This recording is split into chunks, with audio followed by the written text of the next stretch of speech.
Pledge allegiance to the flag of the United States of America and to the republic for which it stands, one nation, under God, indivisible, with liberty and justice for all.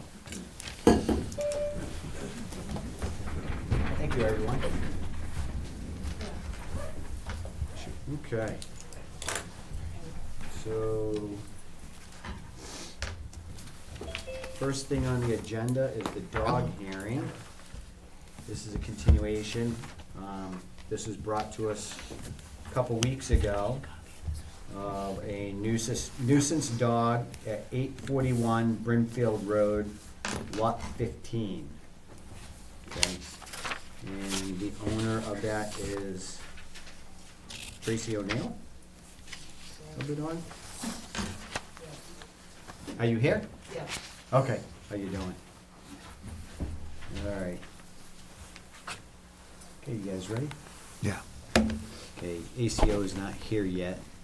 I know she's on her way. She said she would be here. Okay. Do you want to go to number 2, Mr. Chairman?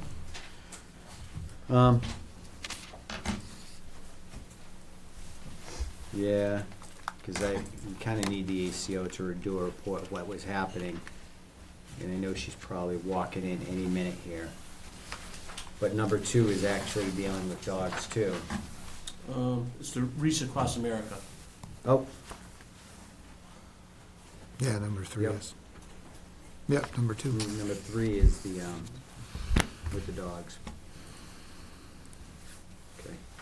All right, yeah, let's move on. We're gonna skip number 1 right now and wait for the ACO to get here. She should be here any minute. In the meantime, we're gonna continue to agenda item 2 on our list here, and that's the Wreaths Across America. And do you have something for us? We do. Okay. So Rebecca, Sarah, the chair of the Veterans Council, Rich Demetrius, the co-chair. Okay. No, you can Go ahead. So, as you know, December 17th, in town of Warren, we had our first Wreaths Across America. So we were able to put a wreath on every grave in town, in both St. Paul's and Pine Grove Cemetery, and also the cemetery in South Warren, over by Brimfield, Sturbridge line. There's a couple of Civil War veterans. Revolutionary, yes, excuse me. And so, as you know, we did our fundraising event and sent out letters to businesses, into our veterans, and we had, Derek was able to put up our sponsorship form on his neighborhood page, and Jim put it up on the town's website. So in total, we ended up raising $5,035 from, between businesses and individuals and different groups. So we have a display board with everybody on here. So we would like to be able to put that out in the hallway if we could. That way, when the residents come in and pay their taxes or get a dog license or do whatever, they can see it. So we were very happy with our very first one, and you guys coming out, it was great. I know, Rich, you had a prior engagement.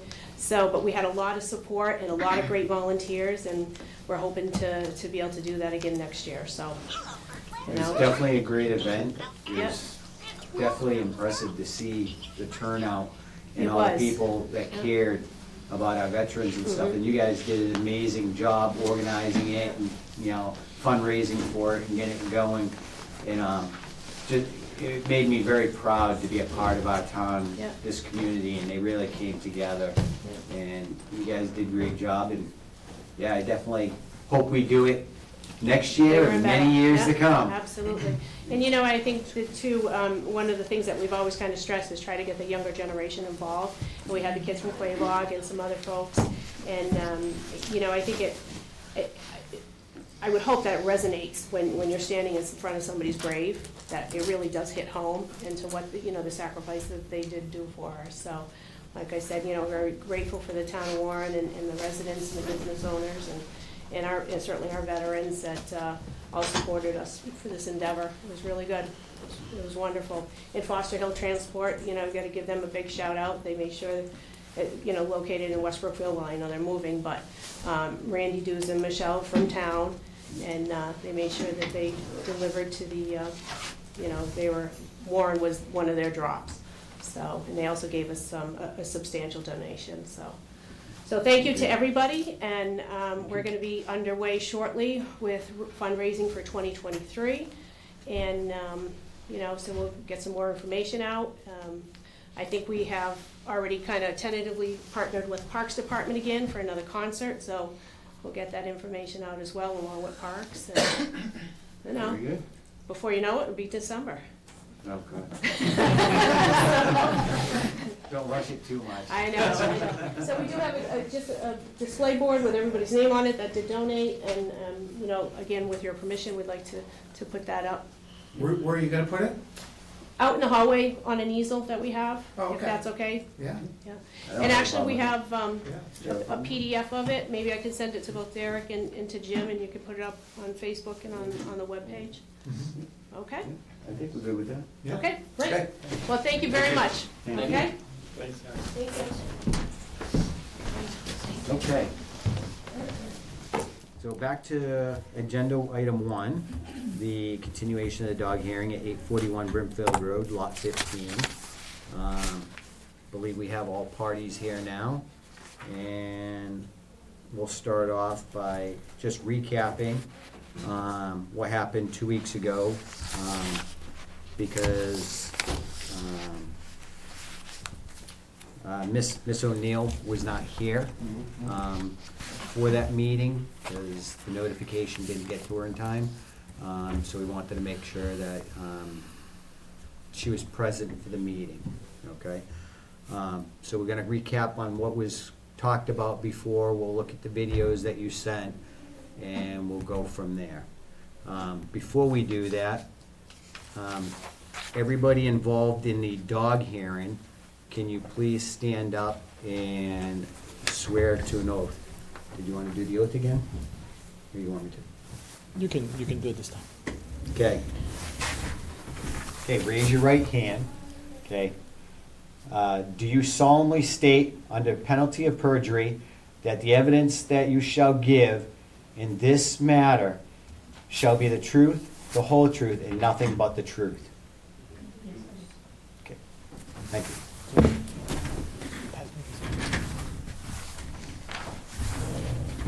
Yep. All right. So, can I please have the ACO present what happened, add this address to bring this dog hearing in front of us? And this is for a nuisance dog. Hey, can you just stand and state your name? Tamara, Tammy Dufresne, Animal Control Officer. And I was made aware of this situation with the one set of the neighbors who would call and report nuisance dog barking for a long time. Anytime I had gone out, I would see the dog outside barking. Because documentation is needed and I can't be available 24/7, 365, I suggested the best way to go about this would to call the non-emergency line for the police department, and that way it could be documented each time this was an issue. So they have been called. It's been an ongoing situation, and each time they're out, they see the dog barking continuously. They've seen the dog out in very cold, frigid temperatures. There was a concern about possible animal cruelty. However, with you have to make sure that certain conditions are met, and the dog does have a dog door. I have not seen the dog use the dog door, but I'm assuming that it could go in. So it's not an issue of animal cruelty at this point. It's an issue of the animal having access to outside constantly in temperatures that the dog probably shouldn't be outside for long periods of time in, and then also allowing the continuance of the dog barking. There's nobody there to bring the dog in and say enough. So after the police resources had been expended very far, and then they were starting to be concerned about the well-being of the dog, it seemed like it was a good time to request a hearing. Anything else? No. Do you have any questions? Do you have any questions? No, sir. Okay, thank you very much. Okay. So Officer Merkel, can you please take the stand? Yep, that's it. Officer Brad Markle, Warren Police Department. So I was the last officer, I believe, that has dealt with this animal issue. Over the past 3 years, the police department has responded there over 20 calls of service. We've generated 2 offense reports and issued the arrest report, which was then withdrawn. Ms. O'Neill was issued 1 citation with 1 citation warning over the last 3 years. The last incident which I was involved with, the dog was barking outside for several hours. When I was there, it was cold, it was outside, I did see the door, however, it wasn't generated with food or water, I couldn't tell. But I think the biggest concern after the testimony of the neighbor, the last hearing, is that if the dog does have access to its door, it's not going in, the homeowner is not present for over 8 to 9 hours a day, and the dog's free to roam around and cause a nuisance to the residents over there off the Heritage Trailer Park, or Evergreen Trailer Park, my apologies. Okay. Do you have anything else to answer? That's it, sir. Okay. Do you have any questions? No. Do you have any questions? No, sir. Okay. Thank you very much. Chief? Chief, Do you have anything I else? don't think I have anything else to add other than what Officer Merkel said about all the times that we have responded there. And the dog is outside all the time. I don't know if it goes in, because when we're there, it stays out barking the whole time. I don't know if it will leave, it goes in, that's something you can ask the neighbor probably. Okay. Do you have anything to add beyond that? No. Okay. No? Any questions, Chief? No, sir. Okay. So, neighbor, thank you for coming again tonight. Can you please state your name and resident of the town? Yep, I'm Stacy Reardon. I live in lot 14 at 841 Broomfield Road, and I've been, excuse me, experiencing this for 3.5 years now. I've just watched the poor dog sit there all day and bark, and the lady is nowhere to be found for 10+ hours a day. It starts at 5:30, 6 o'clock in the morning. It doesn't stop until around 2:30, 3 o'clock in the afternoon, and I don't see the dog go inside once, but I just wouldn't do that to an animal, and I couldn't imagine having an animal if I couldn't be there for it. Also, when I first moved there, my 3-year-old daughter and I did go over to introduce ourselves, and I asked Tracy herself if there was anything I could do to help, maybe walk the animal or, you know, come over and hang out with the dog for a little bit, and she told me that would defeat the purpose of her having the animal. So I didn't know how to take that, but I thought that was a little odd. That's it. Okay. And you provided some videos of how the dog is disrupting Yeah. and barking and the noise that's inside your Yeah. your house there. Can you play the videos? Yeah, which ones are the latest And you ones? just sent 2 new ones? I did, yeah. Okay, Right, do we do have those. those? We have those via email? Yeah. So we're gonna play a few videos of what you've recorded at this home. Yeah, and the sounds you're gonna hear are the officer knocking on the door in the background and trying to get in touch with me.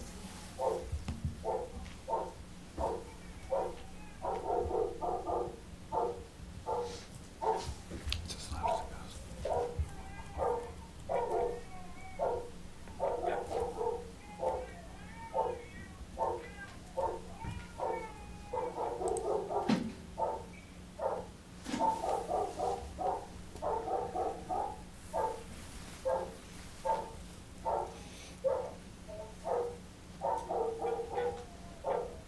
That was a police officer at the house? And I don't know if you noticed the time of the video, It's almost 11 PM. just to throw that out there.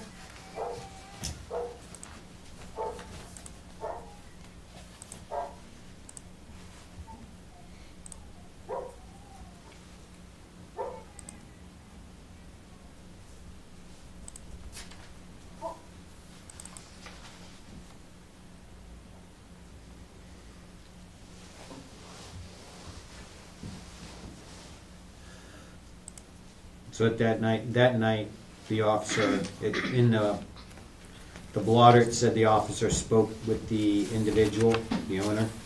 I wasn't sure of that. No, that's what I'm telling you. Oh, okay, okay. That's what I'm looking at in the back. for that particular day on 8/29/2001. Like that last time. And there was a call overnight at the address and disposition. Officer spoke to party.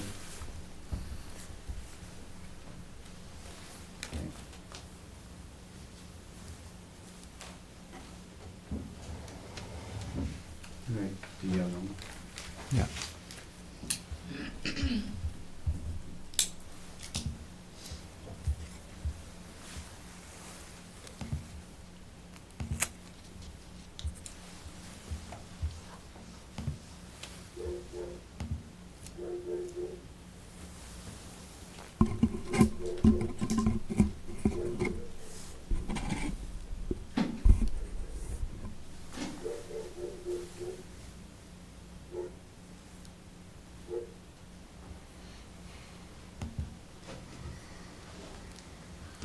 Okay, you still have the other two?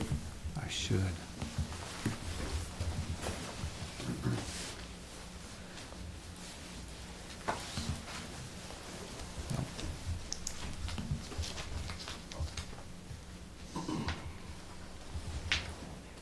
Oh, here we go.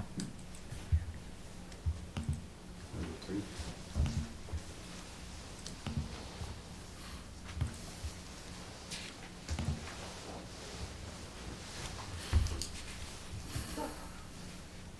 Since 5:30 this morning. She can't see it. She can't, I can't even open, I can't have them open because of this animal. There is a dog door. We knew it at that Yeah, before. that's- There is a dog door present on the door. At its best. My neighbor leaves at 5 in the morning and leaves her poor animal to bark all day long. All day long. 3.5 years. All right. That's one. My almost 2-year-old can't even enjoy this bed. She has to sleep in my bed with me because this fan doesn't do justice to cancel out the sound of my neighbor's dog that is neglected. This does not do justice. You still hear it on the other side of this window.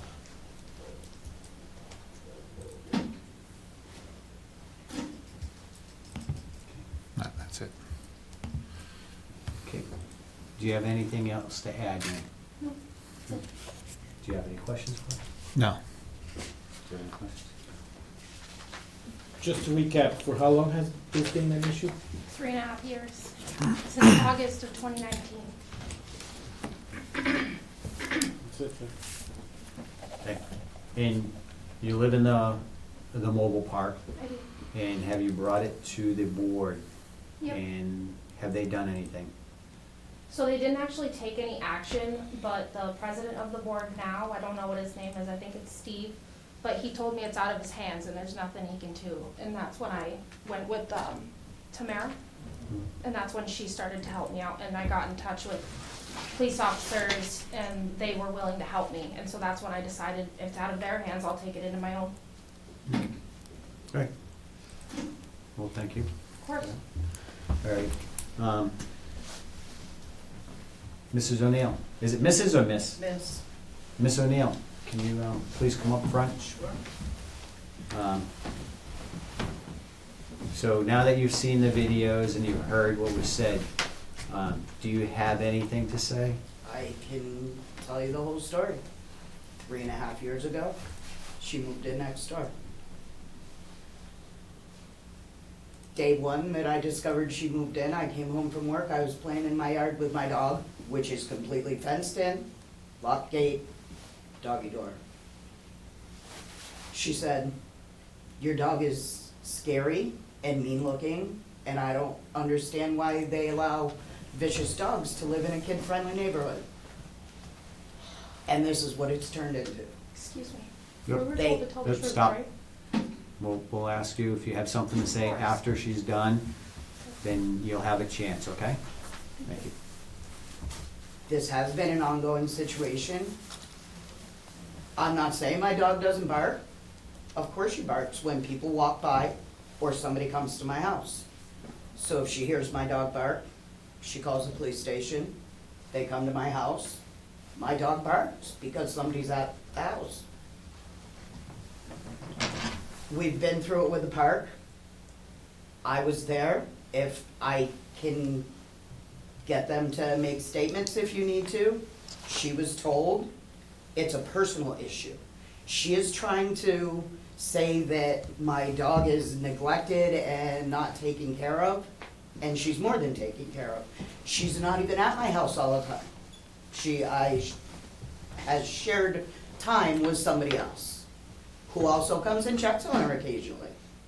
So this has been an ongoing case of harassment, I feel, because I don't think, like I said, my dog barks, but everybody in this park has a dog. Everybody's dog barks, including hers. So I don't really how it got this far. I don't get it. Okay. Do you have anything else to add? Yeah, I don't know. I mean, I don't really understand what this is all about, like what this is gonna create. So what or- this is a nuisance dog hearing, okay? There's been evidence brought in front of us that, in a complaint, that your dog is becoming a nuisance to the neighbors in the area, okay? Particularly the one neighbor, okay? The dog is supposed to be under your control, and we've had statements from police officers that have visited the house 20-something times. Okay, it's in the log. And I get that. And There's 20-something times that police officers have been to your house about this dog. So that's why we're doing a nuisance dog hearing. And with that, if we find and declare the dog as a nuisance dog, we could put additional conditions on having that dog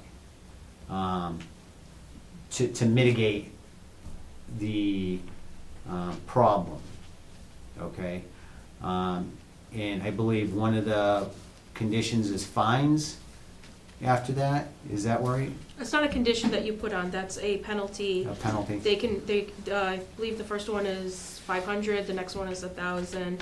And then if it keeps going on, then the dog would be subject to seizure, which if the owner is not willing to hand over, a court order would be obtained to seize the animal. It's just a awful legal process. So the goal is to, in my mind, is to utilize this meeting and rectify the situation with, in a perfect world, something that both parties agree to, so that, you know, everybody can move forward, because if an agreement is not made, or if an agreement is made and it's not followed, it's not a pleasant process. So that's what this hearing is to do, to resolve this situation and stop it from being a nuisance dog to neighbors. So honestly, right off the bat with the vicious dog and why can it live in this neighborhood, and at the time, I had a short fence on the side where she lives. I put up a 6-foot stockade fence. I've done everything that I possibly can, and if anybody like looked into it, I've lived there for 25 years. I've always had dogs. The dog I have now was 5 years old when she moved in. There has never been a single complaint about me or my dog until she moved in. And this is just what it is turned into. Okay.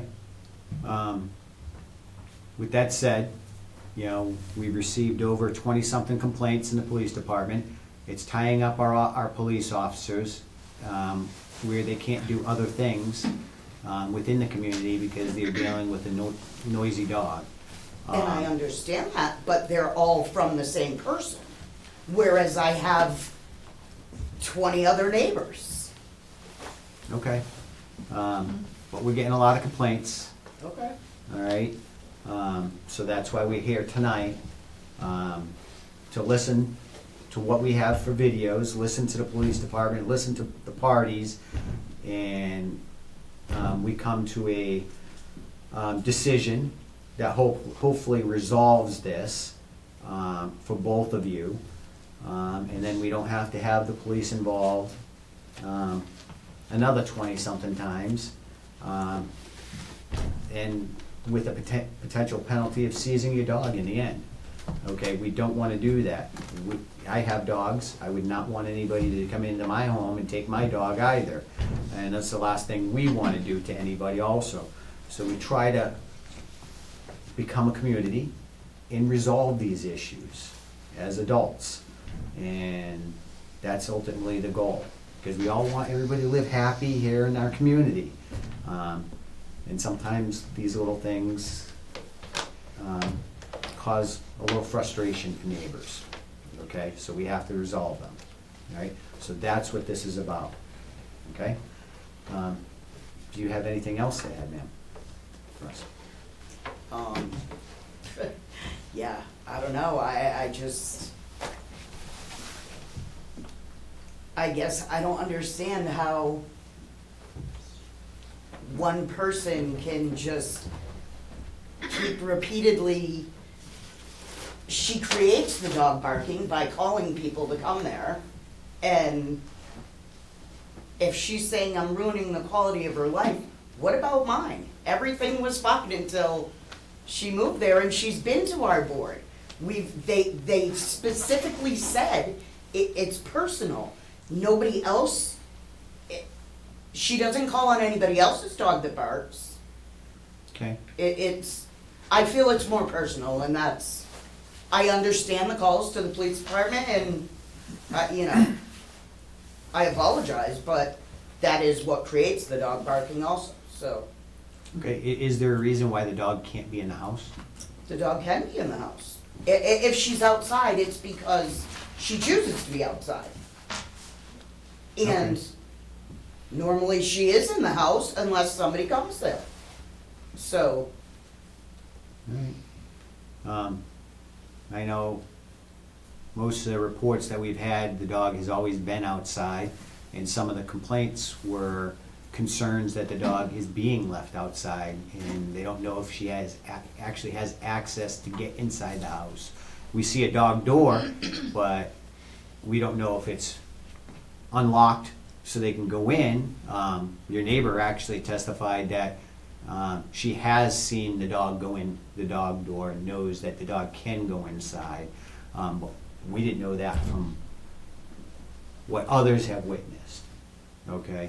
Do you ever lock the dog out there at all? absolutely not. I've never locked my dog outside. Okay.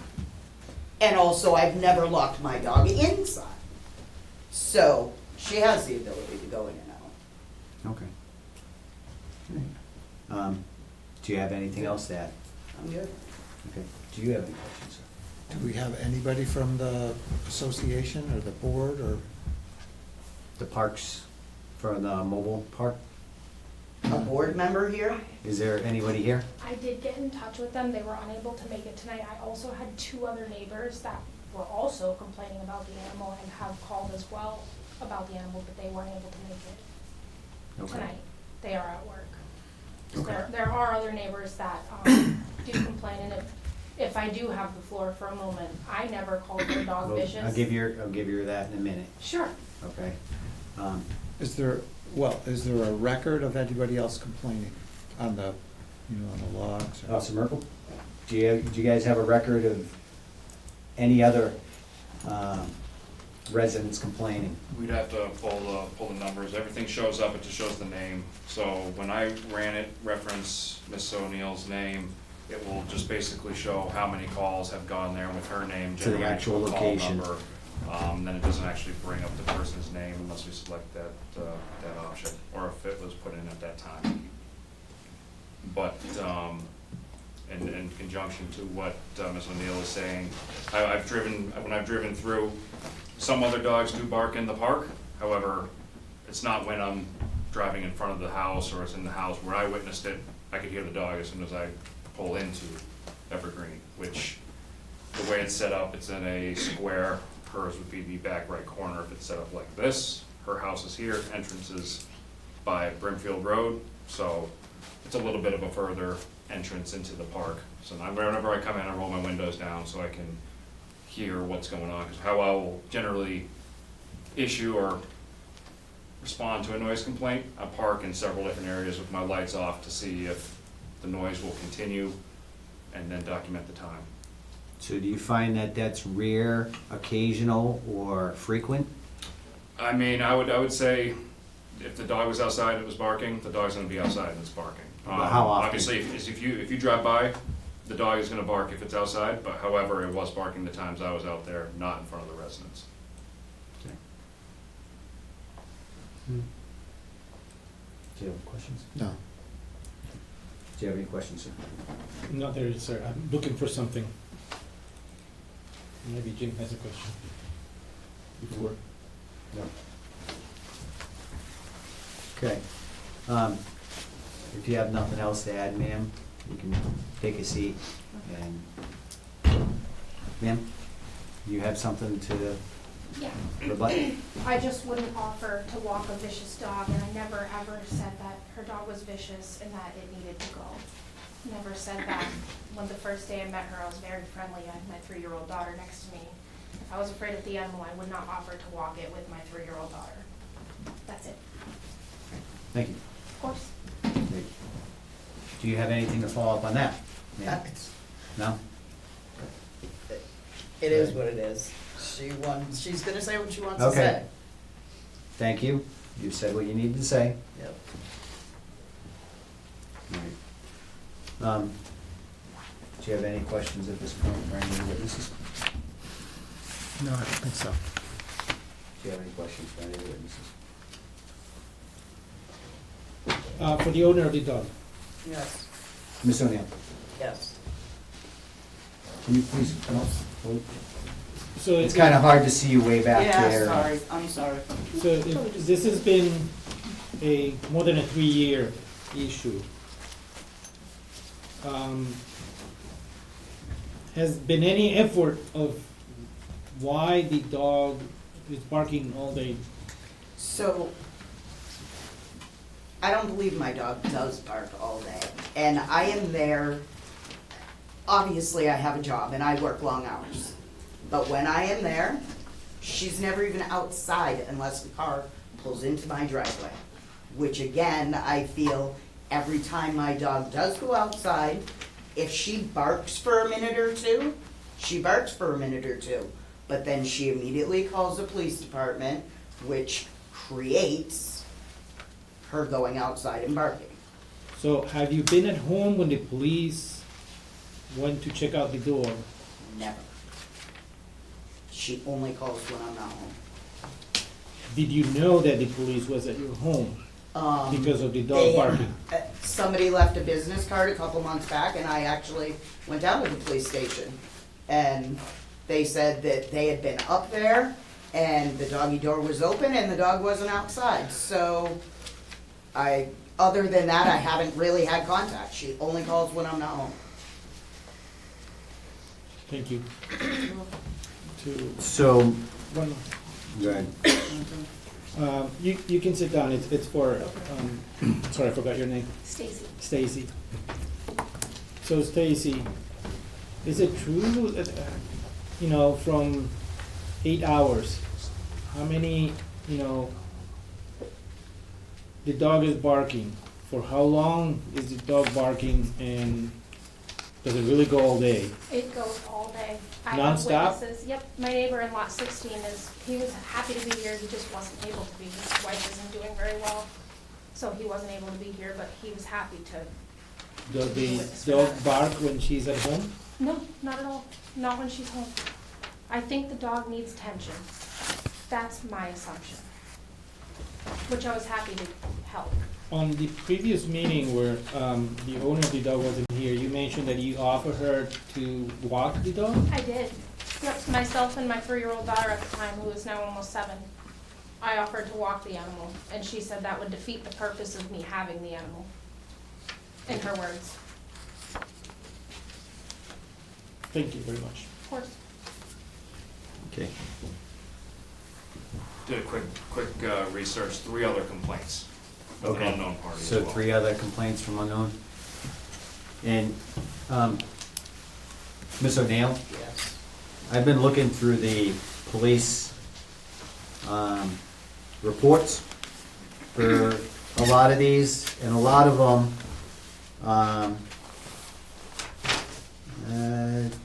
said that they spoke to you. On the phone, On 8/9/2022, dog complaint came in and about her barking dog, and she said she will take care of it, meaning you. Reported the dog has been barking an extended amount of time, notified responding, and she was not there, and she did not answer on the phone either. No one answered the door where the dog lives, spoke with the reporting party, advised her to call in the dog if the dog starts barking again. On 8/29/2001, advising he has spoken to the dog owner and has been put inside for the night, meaning the dog was put inside for the night. So they spoke to you again that night. On 10/22/2020, 406 advised law citation and mailed to party. So you got a citation for the barking I did. dog back then. Well, So- did she receive that? She just confirmed she did. I did, and I Okay. actually had a hearing over it. Okay. And he said, the judge said you have 30 days to render the situation, or you pay the fine, and things will move forward beyond that if it didn't stop. So the- And Judge advised you to stop the barking dog. He And did. you failed to do that. I did not fail. I did not have to pay the fine. It was, they're very loud. My dog had been there for 5 years next to a silent house, and it took her some time to get used to. So in the beginning, my dog did bark at the noise. She got used to it. I never had to pay the fine, and the problem went away until she started calling again. Okay. So, at least 2 other people called, And we're talking 3 years ago, so, but you said nobody else complained.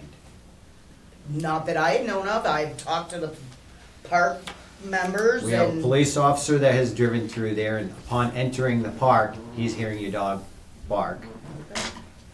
We have at least 3 parties reporting, and an ACO reporting that they've all witnessed your dog barking, and it's becoming an issue, along with several police officers that have witnessed it also.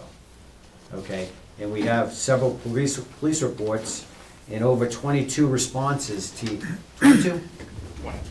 20 responses to your home for this, where they're reporting that they did talk to you.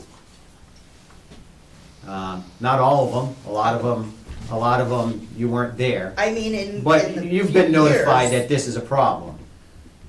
People have talked to you about it, you even went to court for it one time because it was a problem. Okay. Yes. Do you So have any this further whole, the questions? court issue is now like something new that has popped up, so I guess what's the deal with that?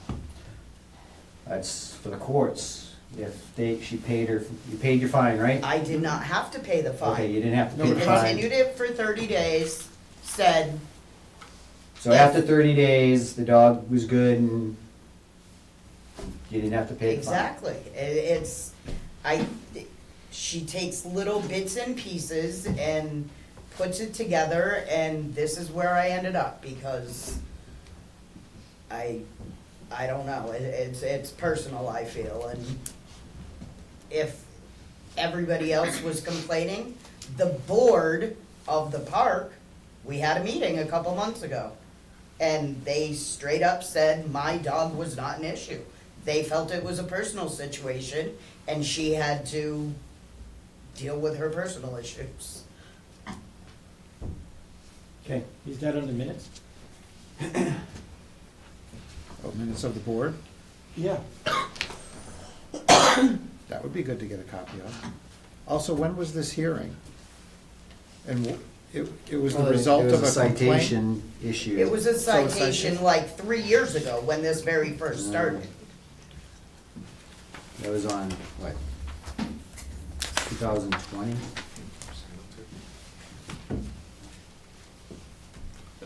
If I may as well, and it's not, I don't think it's true, we can't say anything about personal, but in 2020, we received a report of a welfare check, because the caller hasn't seen any movement, lights, or heard a dog in over a week, requesting a welfare check, to make sure everyone's okay at the residence.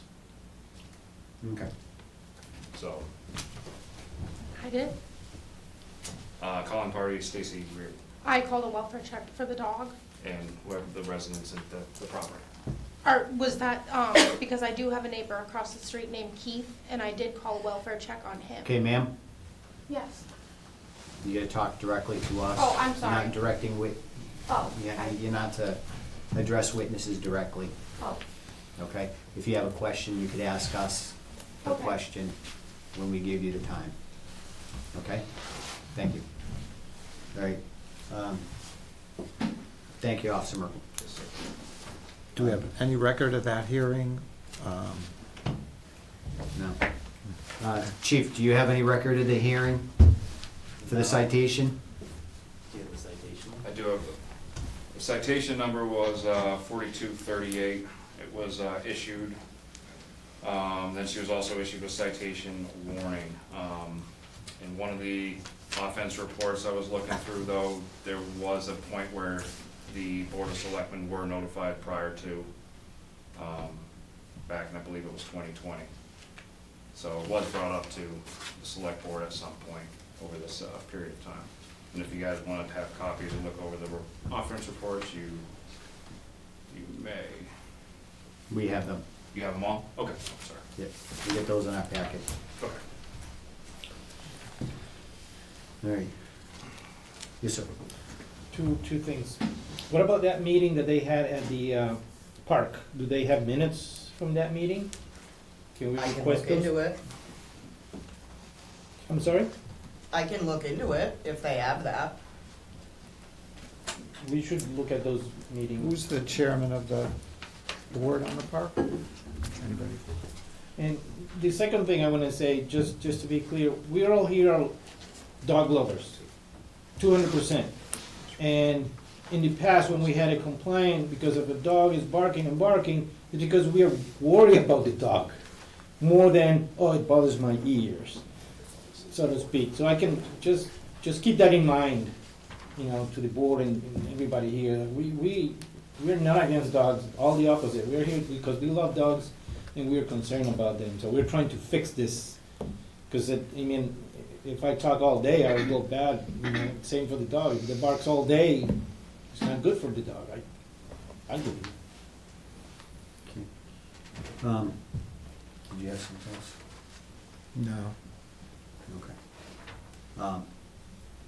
As far as the park thing, they didn't resolve it. That's why they're here today. Yeah. It would've been nice if we had a representative of the park, but we don't. In the end, we've seen video, we got officer statements, and an ACO that reported it. We have a reporting party, and in the end, there's a dog barking. And after a while, it would be, I think I'd be frustrated too, especially with little kids, because, you know, and get those 5 minutes of peace and having that happen. Although I understand you probably want the dog for security and protection. Understand that, you know. I own large dogs too. But we also don't allow them to be outside all day doing whatever they want and barking at everybody that drives by the house or, you know, my neighbors at all day. We bring them in and, you know, we bring them out when we're out there and, you know, we maintain control of them. You know, it's part of being an owner. You know, I think what we have in front of us, if you guys feel we definitely need it and it's gonna change an outcome of the, what you're gonna decide on, then we would have to continue it to request that documentation and bring everybody back again to get the documentation and everything. Or we could just move forward with what we have and go from there. My personal opinion is I don't think it's gonna really provide much for us here. You know, they may say, well, we heard the case and whatever, we thought it was a personal thing between them two, they don't like each other or whatever. Okay, it still doesn't change the facts from what we've heard. You know, the testimony between the police officer, you know, the police reports, the journal entries, for the 20 calls that were at that place from 3 different individuals, and knowing the fact that officers have communicated the issues, and now that we know through self-reporting from Miss O'Neill that she actually went to court and was seen in front of a judge on this same issue. You know, so you know, I think my stance is we have plenty to go forward from here, and I would hate to keep on kicking this down the road and have a continuance for another week or 2 weeks, waiting for something that probably isn't gonna change anything. You know, what do you think? Well, okay. My question is Ms. O'Neill, are you interested in trying to solve this somehow? So you've got a barking dog, it's irritating a neighbor, multiple neighbors. Are you willing to try something, to do something so that we can? You know, I'm willing to try, but I don't know what to try because, again, I mean, can you keep the dog in? I can keep the dog in. Bark collar, I don't know, you know. Honestly, I guess I could try bark collar. I wish she would stop calling. It's a dog, everybody has a dog, her dog barks. If I need to keep my dog in the house, I'll keep my dog in the house, but I don't think that would stop. The second I let my dog out and my dog barked, I feel she'd call again, so I guess I'm not really sure what would fix the situation. Okay, so Ms. Reardon, if she was able to keep the dog inside, I mean, it would go out at times, right? Maybe when she's home. The only thing I want is to be able to function my family. I have a small child at home, she's not even 2. So I'm just trying to get the sleep schedule down. It's not personal, it's just my life, and I'm just trying to live it. I don't know her from Adam. I moved here from New Hampshire. I don't know her. I didn't even know her name before this. That's it. I'm just trying to live my life. I want my baby to sleep in her room again, or for once. It's not personal. So, ACO, do you have recommendations to mitigate the noise? The best thing would be to keep the dog inside if the owner's working long hours and can't take the dog to the bathroom, then, you know, perhaps they could, apparently the dog is under a shared custody arrangement, perhaps they could work out with the other person that shares custody that, you know, when she's at work, the dog goes to their home, and then maybe she picks up the dog each night, but it sounds like, you know, this issue is all the time, for the most part, not all the time, but for the most part, when she's not home. But then there also has to be some kind of situation where if she is home and lets the dog out, I mean, the problem is with these homes is that they're so close together. So a loud bark that, you know, for a home that's, you know, several hundred feet away, it's not gonna be a big deal as when the homes are this close. So, you know, if the dog is barking after, you know, a couple minutes, the dog has to be brought back in. So, I mean, I would just say that I think it would be a good idea if the dog was kept inside, as long as it could be let out at a regular interval, you know, no more than, say, like 8 hours of being inside by itself, let out, and then when it's let out, if maybe a bark collar, and if the bark collar is not working, I'm not really familiar with bark collars and how they work, but if the bark collar is not working, you know, a conscientious, you know, effort to stop the dog within a couple minutes, because normally when a dog is barking, they're alerting you to something, you should check it out. But if they're just barking, you know, it's okay, let's bring the dog back in.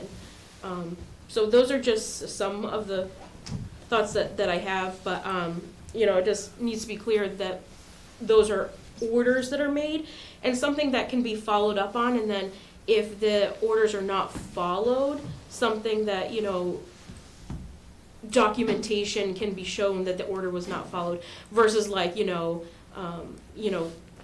like the owner will take, like you have to be specific, the owner will take the dog in after barking, if the dog is barking continuously for X amount of minutes, or the dog, you know, shall not bark, you know, for more than a couple minutes between X and X amount of time. So, I mean, that's not, the orders aren't really necessarily my thing, those will be, you know, your decision, but just something where it can be documented whether or not they're being followed. Okay. All right, thank you. Are there any questions? No, but I think we have a potential solution, maybe, and at least you know, a step. Do you have any questions? No, I have no questions. Okay. Do you have anything to add, Mr. Farrar? So, as the hearing authority, the Board of Selectmen has a couple of fiduciary responsibilities that they have to conduct. Number one, they would have to close the hearing once they've had all of the testimony, and then they would have to make a determination of whether the dog is a nuisance dog or a dangerous dog.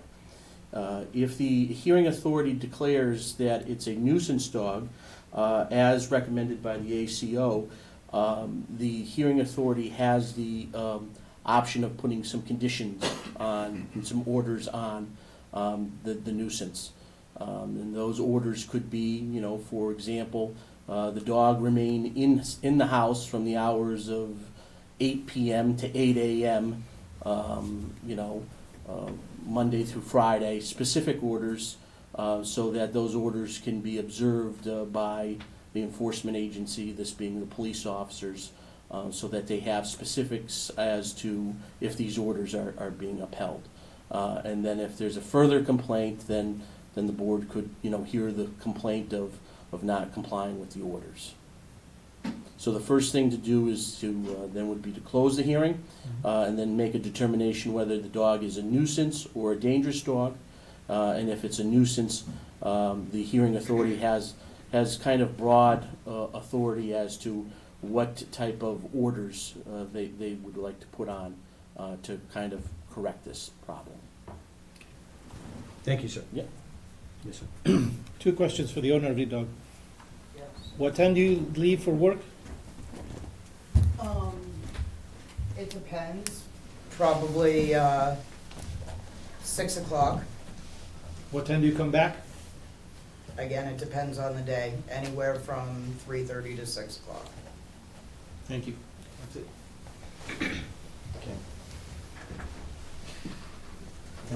Do you have any more questions for anybody? No. Okay.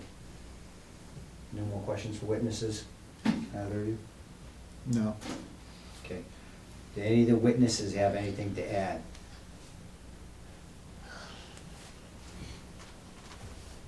Any of the witnesses have anything to add? No, sir. No? Yes, sir. What time does the dog bother at night when she's at home? Well, it's been anywhere from 9:30 to midnight, but it's very rare that that happens at night. It normally starts around 5:30 in the morning is when it's the biggest problem. Okay, thank you. Okay. So if you guys are all set, we do a motion to close the hearing, and then we'll deliberate and come up with some resolutions. Okay. Okay? Good to close? Yep. Yes, sir. All right. I'll make a motion to close the dog hearing for 841 Brimfield Road, Lot 15. Second, All in favor? Rich Hacker, aye. Derek Bailey's aye. David Dufresne, aye. The motion passed unanimously. The hearing is closed. At this point, we won't be taking any more testimony or anything from any of the witnesses, okay? We're gonna deliberate now and see if we can come up to some solutions. And before we do that, we have to do a motion, whether we find the dog to be a nuisance dog or a dangerous dog or not at all. I feel it definitely warrants a nuisance dog with Yeah. over 20 complaints, 3 different reporting parties, along with police officer witnesses and ACO witness. It definitely fits the category of a nuisance dog. It's obviously causing, stress for other residents there. It wouldn't be a dangerous dog because the dog has not bitten anybody, hasn't attacked anybody, hasn't done anything like that. Big dogs sometimes are scary by nature, but they're also sometimes the biggest babies around and the biggest cuddle bunnies there are. But because they're big, people are afraid of them. That doesn't make it a dangerous dog, and the breed of dog does not make it a dangerous dog. It's the actions of the dog that does that, and the actions have not warranted that in my view. But I would definitely say it warrants nuisance dog at this point. Okay, do you guys have any questions about that? I agree, it's not a dangerous dog. Yep. Okay, do we want to do a motion? Nuisance dog? Yeah, I think it's nuisance dog, so I'll make a motion to declare the dog a nuisance dog. Second, All in favor? Rich Hacker, aye. Derek Bailey's aye. David Dufresne, aye. The motion passes unanimously. The dog has been noted as a nuisance dog at the property of 841 Brimfield Road, Lot 15, belonging to Miss Tracy O'Neill. Okay. Miss O'Neill, what's the dog's name, by the way? Maya? Female? Yes. And just note that the dog's name is Maya, and it's a female German Shepherd? Correct. Okay. All right. With it being noted as a nuisance dog, now we can put conditions or orders on the dog, the owner, to mitigate the issue. I think one of the biggest problems in the time frame is when the dog is left alone at the home and unattended. That's when the most noise is occurring. So it would be logical to put an order on there that the dog is not to be left outside when the owner is not home. Yeah, probably. So if the owner's at work or going to the grocery store or going wherever, the dog is to be secured inside the home, or other arrangements for the dog to be placed at the secondary location. Or if somebody You're a comes, co-owner of the dog? No, I'm the owner, but she actually spends time with a friend of mine who has a dog also. Okay. so either the owner's there or somebody comes to look at the dog or walks it or something like that, you know? Yeah, it's not to be left unattended Unattended. outside. Yeah, Are you guys good with that condition? yeah, that sounds like it would probably solve. Because the problem. biggest period of the time is when the dog is left alone. That's when the dog is the most vocal. If we put a time frame, that really limits Miss O'Neill, when she can let the dog in and out, and the dog may have to go out when she's home at other times. If we specifically say the dog cannot be left unattended outside, that covers that. And then I would also say that if the dog barks, what's the law? Is it more than 10 minutes consecutively? It will be in our bylaws. It's 10 or 15 minutes consecutive barking. 10 minutes. 10 minutes. Oh, you got it? So if the dog barks for more than 10 minutes while unattended or while outside, the dog is to be brought back inside. I would say that being a second order. So it stays under the threshold of, So it stays The within bylaw. our bylaw. Just to reiterate it and giving it more of an enforceable, Derek, do you have the Position. exact wording? Page 36, it says, dog considered to be nuisance, any dog found to be consistently barking or otherwise disturbing the peace for a continuous period of at least 10 minutes shall be considered a nuisance, and the owner of such dog or the persons keeping such dog shall be subject to a fine of $25 after the third violation. Violation of this section may be enforced but provided by Massachusetts General Law, Chapter 40, Section 21D, by any police or animal control officer. so the fine has actually been superseded by state law, correct? So now it's 500 for first offense for state law? No, our bylaws go first. Bylaws go first, and then it's state law. So, we would charge what we indicate. So we don't, for a first offense, according to our bylaws, they get 3 warnings. And then after that, then they can start being charged. And I believe that there's a citation chart somewhere in the bylaws, and I want to say it's 25 or 50. Yeah, it says 25 there. You said 500 and 1,000. No, that's if dog orders. If orders that are put in place Okay. are not followed. So whatever is agreed upon here as the orders of a nuisance dog, if they are not followed and things continue, So- that's when the first offense. But that is under the MGL's under nuisance dog laws. So at this point, once we do these orders, if the police are called to your house again, you could receive a $500 fine if you violate these orders.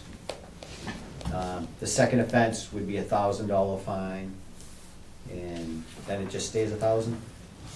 Yeah, I mean, if you're For charging someone with a consecutive $500 fine, you really want to move along with the process and not just keep charging them thousands and thousands and thousands of dollars. You can, but it would be better Yeah, to it's not move No. forward. Okay. So we got 2 orders on there. Do you feel there should be anything else?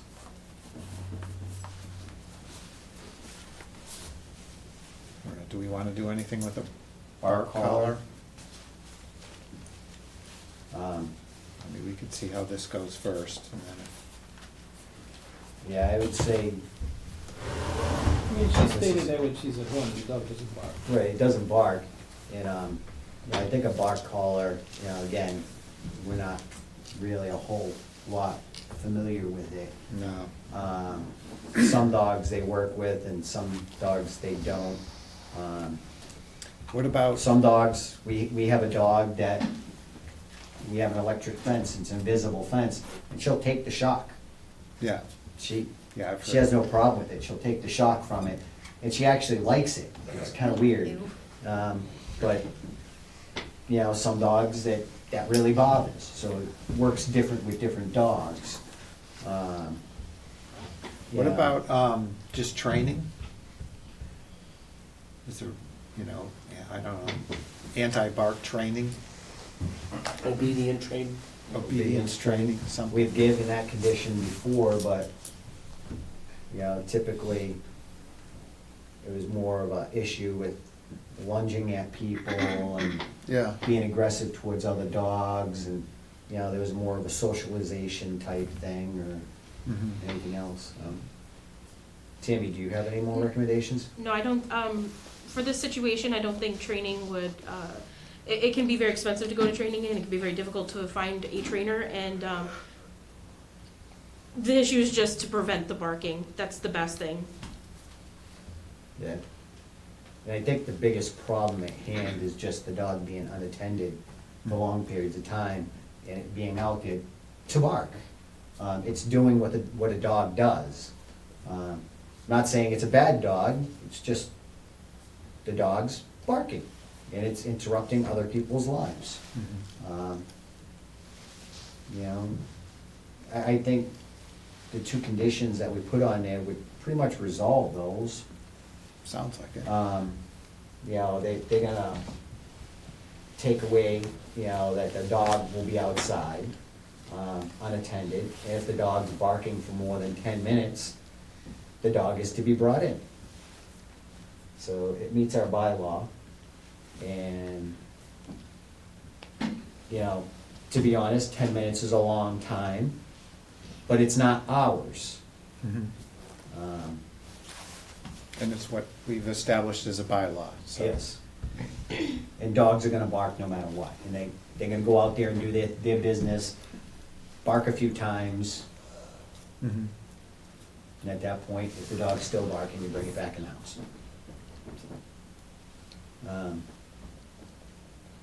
Yeah, I can't think of anything else that would resolve this situation, do you? I just wanna make a personal comment. Sure. I believe that dogs talk. And, you know, it's different when a dog is barking because you're approaching or there's somebody there, like an alarm, and also when they bark because they miss the owner. And sometimes I feel that this dog is missing the owner when he's left outside. You know, so to minimize the problem, the idea of having the dog inside when the owner is not at home, I think is the best possible solution. You know, some people leave their TV on too, so the dog has some noise, so it feels like there's somebody else in the house, and it soothes the dog, so. Which I'll be I don't think we have to telling put that condition on you, but, you know, you might wanna just, if the dog is getting anxiety from being in the house, maybe put your TV on to help soothe the dog. But, yeah, I think I'm good with those. Mhm. And then if there's an issue, then it's being brought in front of us and the police are fining her thousands of dollars. We're probably gonna have to listen to this again. Well, let's But we gotta give it a reconvene chance, before any fines go out, so. because it's a lot of money. So, trying to deal with the problem again before fines. Yeah. So, I'm good. Yep. You good? So the dog has been declared a nuisance dog. We have two conditions on that. And could you please write the letter for us? I don't know when Karen's supposed to be in tomorrow, right? I think so. She Yes, said she'd be she in said. tomorrow. Yep. Yes, you said If that. you can let Karen know what the conditions are, Mhm. what the orders are, and get a letter, and then we're gonna have all the parties served with that letter, have a constable serve them, with notice, and a copy should go to the police department and the ACO, so they have those on record. I'd like to add one more thing. Ms. O'Neill, do you need time to make arrangements to do this? No, I just, So you could implement this tomorrow, I or? can close her door, I just feel it's cruel to Okay. make her stay inside. I didn't know, buy a crate, or arrange with, friends or whatever, but if you, I can close her door. okay, all right. So we'll implement that starting tonight. Once we do these orders and vote on them, that's implemented tonight, but we'll have you formally served also in writing, so you have those orders in writing from us, okay? Okay. All right. So we want to do a motion for those 2 orders. So I'll make a motion to set the conditions as we've discussed. Okay. Second, All in favor? Rich Ihacker, aye. Derek Bellis, aye. David Dufresne, aye. The motion passes unanimously, and the conditions or the orders have been set. Your dog is not to be left unattended when you're not home or somebody else isn't home, and the dog is You not mean to... outside. Outside. The dog is to be secured inside the house. Okay, no more outside when you're not home, all right? And if the dog is barking for more than 10 minutes at a time when you're home, the dog needs to be brought back into the house. Okay? Do you understand those conditions? Yeah. Those orders? Okay. All right. You guys know what the orders are.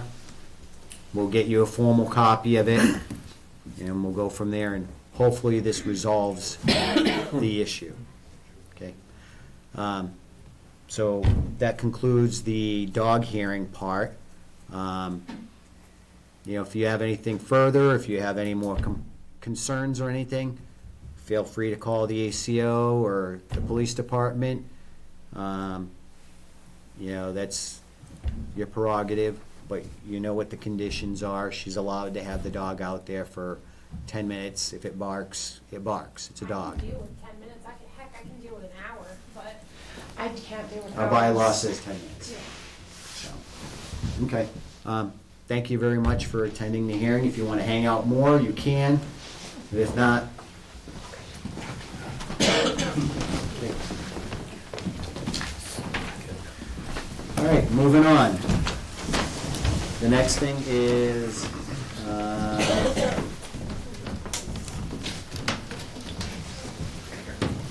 review and possibly sign the memorandum of understanding between the town and Porter Road Pet Care, East Long Meadow, for the boarding of animals that are in the custody of the animal control officer.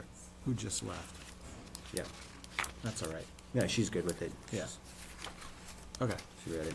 Oh, so do we have this? Yep. You do have it. Mr. Farrar, did you have something to add? So, thank you, Mr. Chairman. Just briefly, this is the actual memorandum of understanding that was drafted. It is signed by Paul Morrissey, who's the owner and operator of Porter Road Pet Care in East Long Meadow. They were the quickest solution to the issue of trying to find a place to temporarily house animals that are in the care and custody of our ACO. Porter Road services the towns of Wilbraham, East Long Meadow, and Long Meadow. They've come up with the same agreement that they offered those towns. They're offering them to Warren. The facility is open 24 hours a day, or the facility will, the ACO will have access to the facility 24 hours a day, 7 days a week. The current nightly rate for that would be charged to the town would be $20 a night for the care and custody of animals that the ACO brings. If those animals are picked up by a resident, they will be charged $30 a night. Oh, okay. As a monthly rate. So where's the, I see the $20, okay. If we have to seize a dog for whatever reason, we can board it for Right. $20 a night. Right. Okay. But if But if If it's picked up on the street running loose and we can't find the owner, she And can the- drop the dog off there, and the owner can go pick it up and pay the $30 or $60 to them. Correct. And, you know, they have agreed that any changes to this agreement, they will, you know, will be given proper notification within 48 hours. This is just, again, this is just to give us an opportunity to take a dog or an animal that may be in the custody of the ACO, a place to shelter them. And then we will be working with I will be working with the ACO to arrange a time for her to go over there and tour the facility and, you know, kind of get, you know, acclimated with the facility to make sure that she's comfortable with dropping the animal off there. Do we have any idea what the capacity is of this place? Roughly? They'll have plenty, you know, Okay. based upon the number of animals that historically the ACO has had, you know, given, Oh, you know, yeah, okay. throughout the course of a year, maybe a half a dozen, they would have more than Yeah, enough. right, to- okay. To accommodate us. Yeah, and they're usually not kept there very long. Yeah. Yeah, it looks good. Yeah? Yeah, I have no problem with it. So if the board would, each You member good? would sign off on it, then I could forward it back to Paul. So let's do a motion then. All right, I'll make a motion to accept and sign the memorandum of understanding between the town of Warren and Porter Road Pet Care in East Longmeadow, Massachusetts. Second, All in favor? Rich Hacker, aye. Derek Bailey's aye. David Dufresne, aye. The motion passes unanimously. Okay. Do you have the original, or is this? Yes, the I do original? have the original right here, yep. Okay, if you want to give that to us, we can sign it.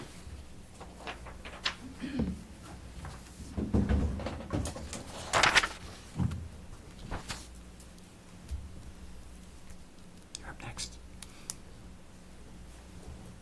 No, I'm here for the redesign.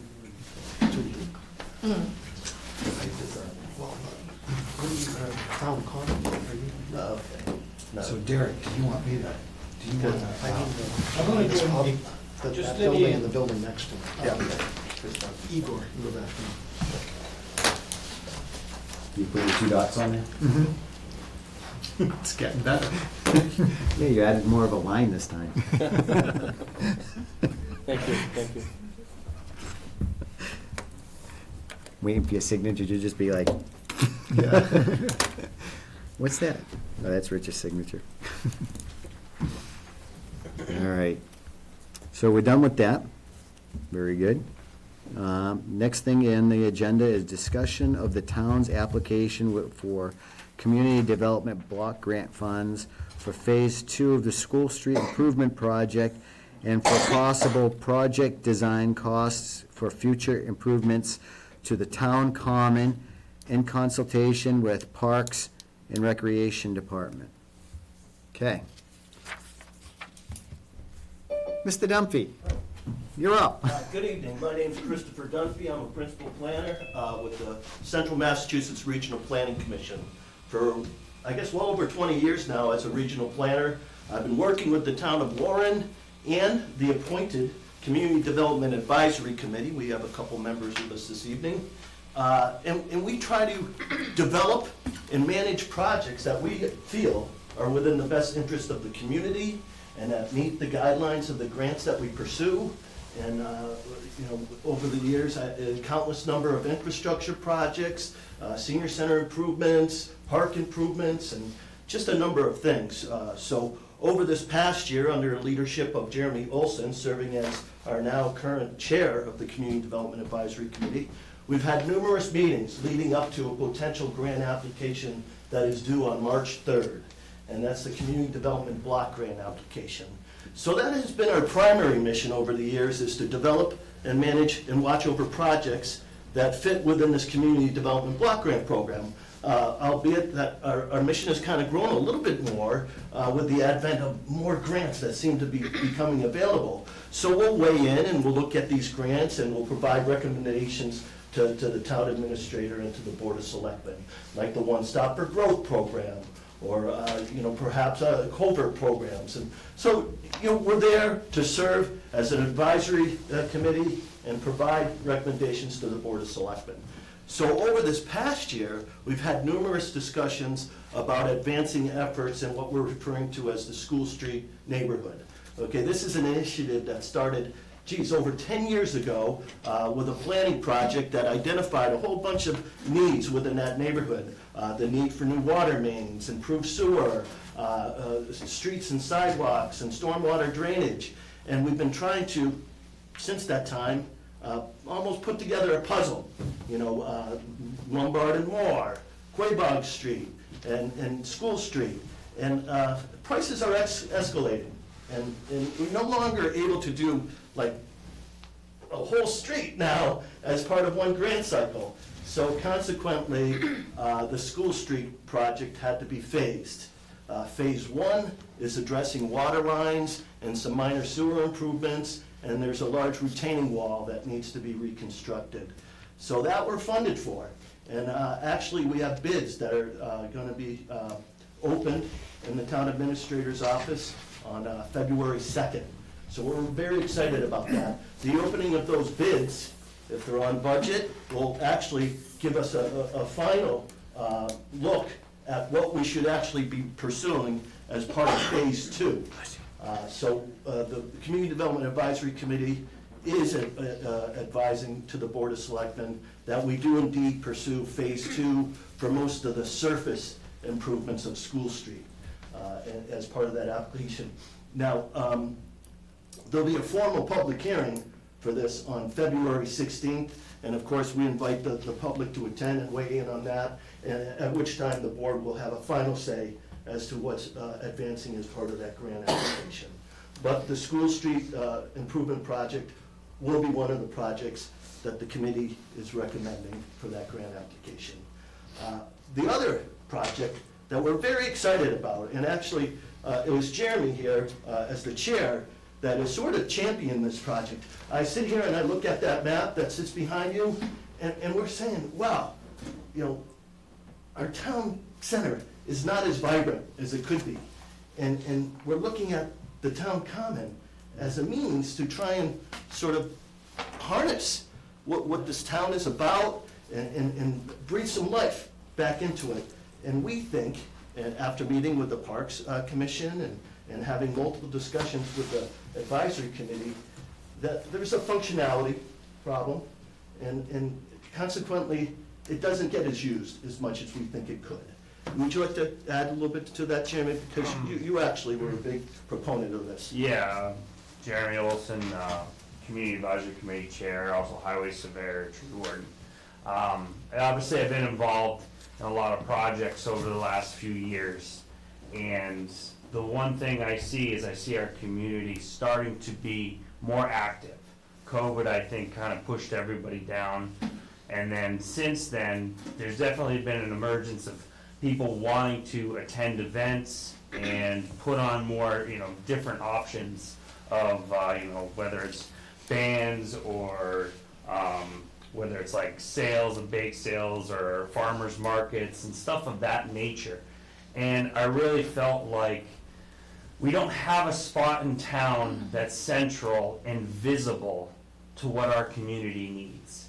Yes, we have some beautiful places across town, but really the heartbeat, the center of our town, is so underutilized, and I always felt that way.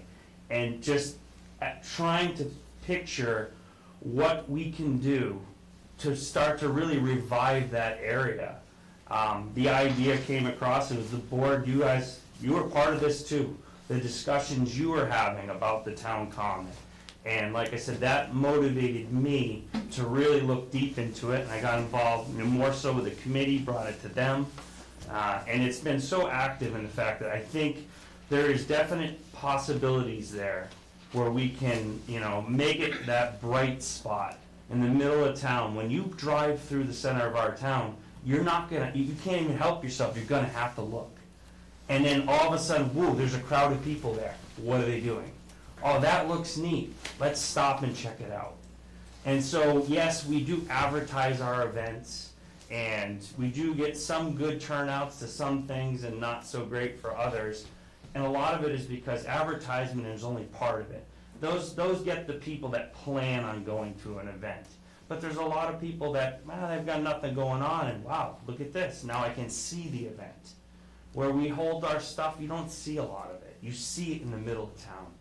And plus, I think, it's the energy that we need to develop, just all different types of things. Whether it's a bandstand or, like I said, just better parking for the facility, nice pathways for people to walk, gardens, more benches, really nice lighting, things to make your eyes go there and say, that's where I want to be. And that was kind of like the motivation behind all of this. And with Chris and talking about the opportunities, he had mentioned that the opportunity to do a study and essentially maybe do some park designs and plans through CDBG. And I was like, absolutely, we can get this in a grant application, and maybe we can get some, engineers to design some stuff for us and give us some options. Let's see where we can take this. And hey, there's definitely future grant opportunities to not only design this, but fund this. And maybe it's going to be bigger than what we even know now. And here's where we imagine what we want, ask, what do we want out of this? Tell the designers, hey, we want this. We want to see an option with that. And this is what we all need to come up with so they can give us some good designs, and hey, maybe we can take this to the next level. Yes, sir. So I understand that there have been some concepts kicking around town, which is great, and it starts the whole discussion. But the whole idea of actually pursuing a grant through the Community Development Block Grant Program would be to have multiple concepts, multiple opportunities for citizen participation, multiple means for people to get together in public forums and really kick about what do we want, what do we need, what's going to serve not only the needs of the park, but probably enhance the economic development opportunities of the community as well. So that's the reason why we feel it would make a solid grant application. To make a solid grant application, we have to demonstrate feasibility. Well, yeah, I think we can hire a professional consulting firm, a landscape architect team to work with the Community Development Advisory Committee, the Board of Selectmen, the parks, and residents to come together multiple times to see multiple concepts and work towards a goal that works for everyone. Taking into consideration its historical attributes and things that currently exist there that we don't want to necessarily change, but enhance upon. So that's really the reason why we're here tonight, is so I can report back to a professional consulting firm. Well, here are some of our ideas that we can put into the application and get a reasonable cost as to what a design would actually cost. We need to prepare a budget in this grant application for what this design would be. So we really wanted to kind of kick around what are some of the ideas that we think would be suitable for future park enhancements down at the town common. So, bandstands, parking, relocation of elements, so that's where we are right now, is to try and see and really establish what are some of the things the parks want, what are some of the things the Board of Selectmen wants, and abutters,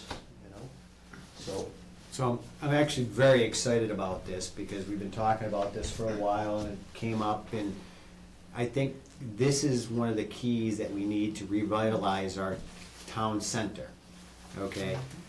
Right now, we drive through, and I agree with Jeremy, there's not much to look at. We have some nice looking buildings, but that's about it.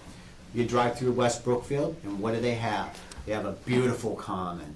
It's nice, it's laid out, there's lots of events going through. You drive past and you see the farmers markets, and you're like, oh, that's really cool, I'd like to do that. And I'm on the farmers market thing. I love farmers markets, I know, but, the people, the residents keep on asking for them, and it brings communities together, and it helps develop businesses within our community, because we have a lot of residents that have their own home businesses that would like to set up something like that, and they can make some money off of these things. It gives them the opportunity to expand their businesses within their own community too. So having that prospect is very exciting, and it's a good space. It's not massive, but it's a good space and has potential. It's just hasn't been taken care of for so long. And I don't mean the parks did a great job, it just, the trees are overgrown, there's roots sticking up, there's a lot of maintenance that needs to be done. When you guys did the tree lighting, that was an amazing event. But one of the issues that I seen people doing is people tripping over roots, walking through there. And I'm like, oh, don't sue us. Nobody fall. And I don't want to have that. You know, I want to have people where they have an open space with our trees, but make it more user-friendly. And it'd be great to have bands there and present right in the center of our town, have that beautiful bandstand or whatever, you know, utilize a gazebo, whatever we all decide on. It has so much potential where it can bring business, bring people into the town. They may say, you know something, we want to go check out the farmer's market. You know, let's go have a drink and play some pool over at Glenda's later, or let's, you know, get a sub at George's, or, you know, whatever else, and it might bring other businesses that would be excited to these opportunities in this new development within our community. So I think it definitely could open us up for being more inclusive and more inviting to other businesses here. You know, and we need that. We desperately need that. So if you'll want me to allow me the opportunity, I have sort of like a mini list that we could sort of kick around and sort of get some input on to get this discussion going. Okay, Sue, did you want to say anything? Sure, the Parks Department's all in favor of this. We're happy to work in conjunction with the advisory group and with Chris, and we think that it'll be great. We do need to upgrade the common. We've known that. Now that the highway is doing more of the park maintenance and the grounds maintenance, that is gonna open up a lot of ability for us to even start shifting things even a little bit before. Hopefully, this grant could go through, so we're moving in that direction, looking at taking down some trees, but we definitely, would like to be able to hold more things down there. The bandstand's small, it's positioned wrong to where you can easily sit. We have no bathrooms down there, so there's a lot of things that we could upgrade on. So we met, and it was definitely functionality and limited use was the issue. So number one on my list was detailed property survey. So I think that's going to be invaluable as part of the design, to see exactly what's owned by the town, what's owned by the neighbors, and exactly where those lines are. And that would be the essence, the beginning of a... You gotta know where we can work in. What can we work with? Okay, so that's critical. Yep. The second thing, and probably gonna be the more contentious, but something that has to be looked at, is parking. The existing parking is awkward, it's limited, it's hard to get cars in and out of there.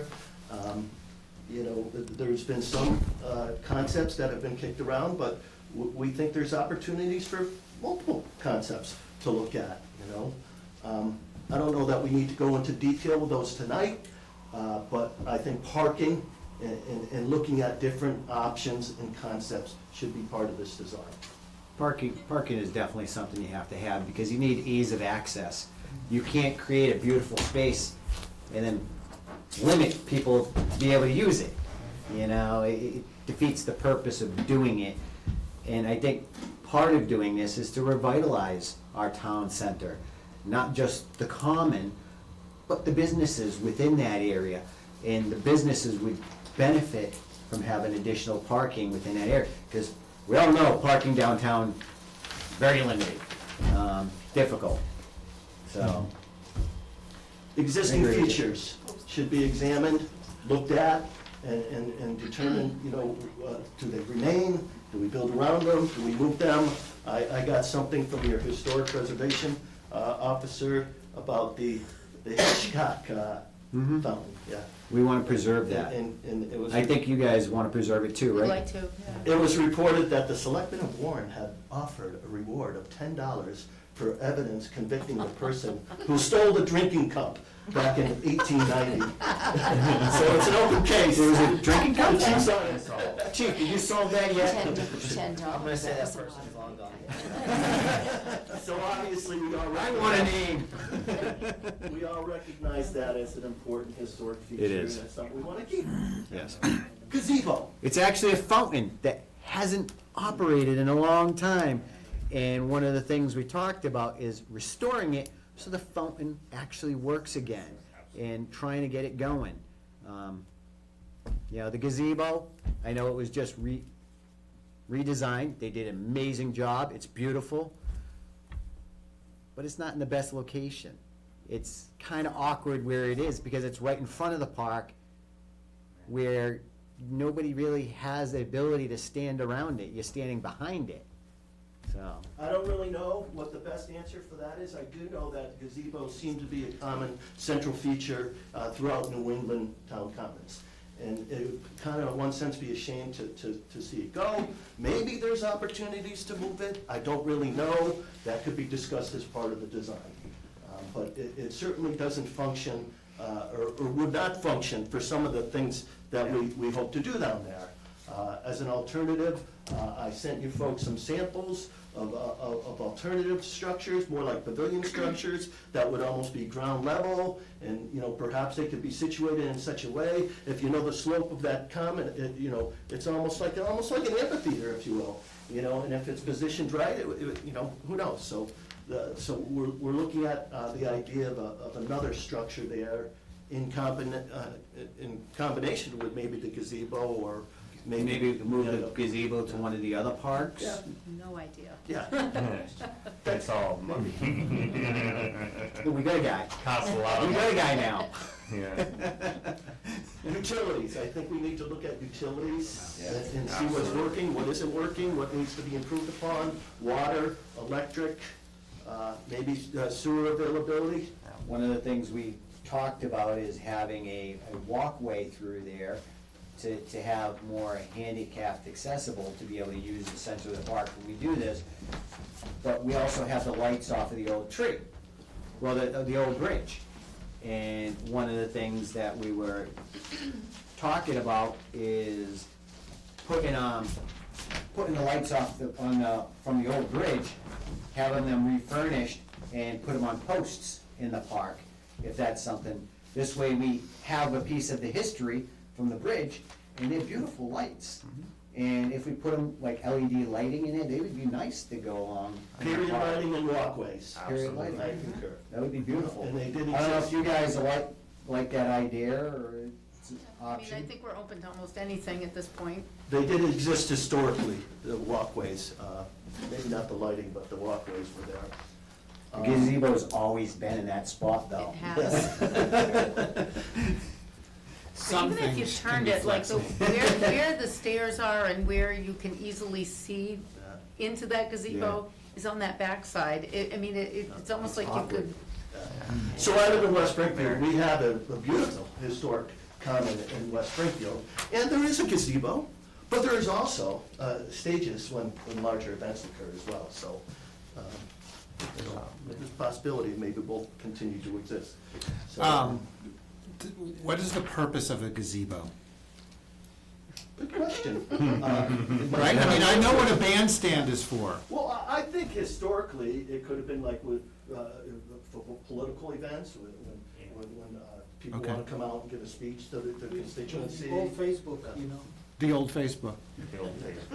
Well, since we have the new Facebook, I mean, maybe we don't need a gazebo, maybe it's just, you know. Well, it'd be nice to save it, because we put a lot of money into it. If we could move it to one of the other parks, because it wouldn't make sense to keep it in the common park, because it's It's a Yeah, but- small park. Well, let's be clear, we're gonna get at least 2 or 3 more years out of what currently exists. Yeah, it'll take a couple of years to develop all this, so. I don't know about moving it though, that seems It's- expensive. The base is Not really. as solid as a rock, it will not be moved. It won't be moved, You know. it'll be, You yeah, have to demolish the base, and then Yeah. essentially you just have the upper structure that, and at that it's point. probably more cost effective to build a new one somewhere else than it would be to try to move it. Before I forget, it's important that someone, I think it was Sue that actually told me there might be a time capsule.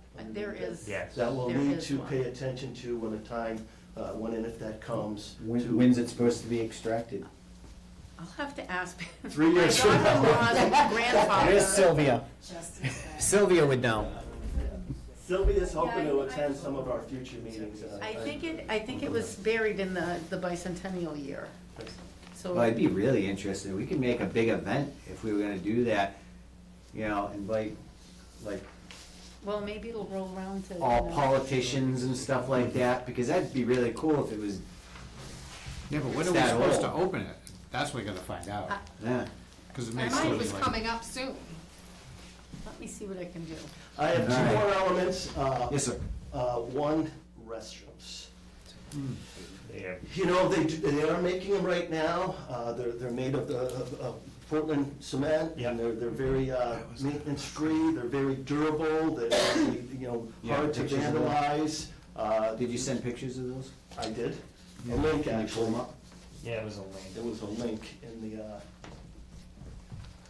if you got this thing, it's a link. Yeah, no, I saw it, I just gotta find it.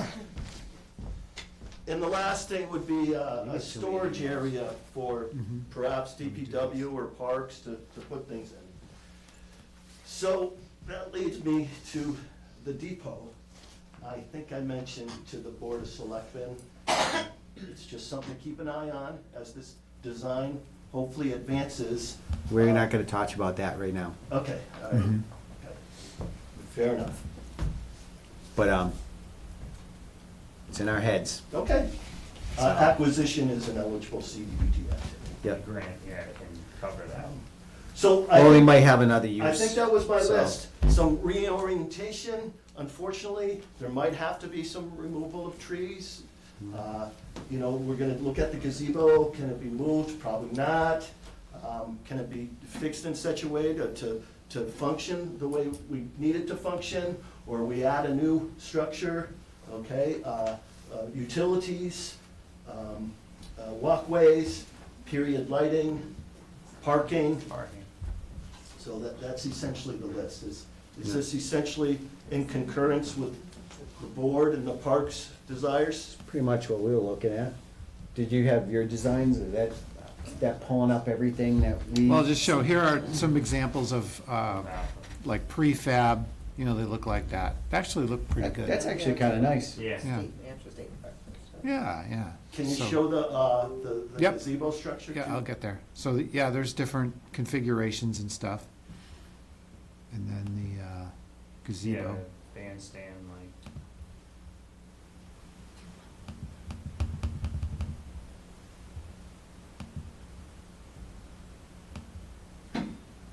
Just an example. Pretty simple. Yep. Very good. Where's that located?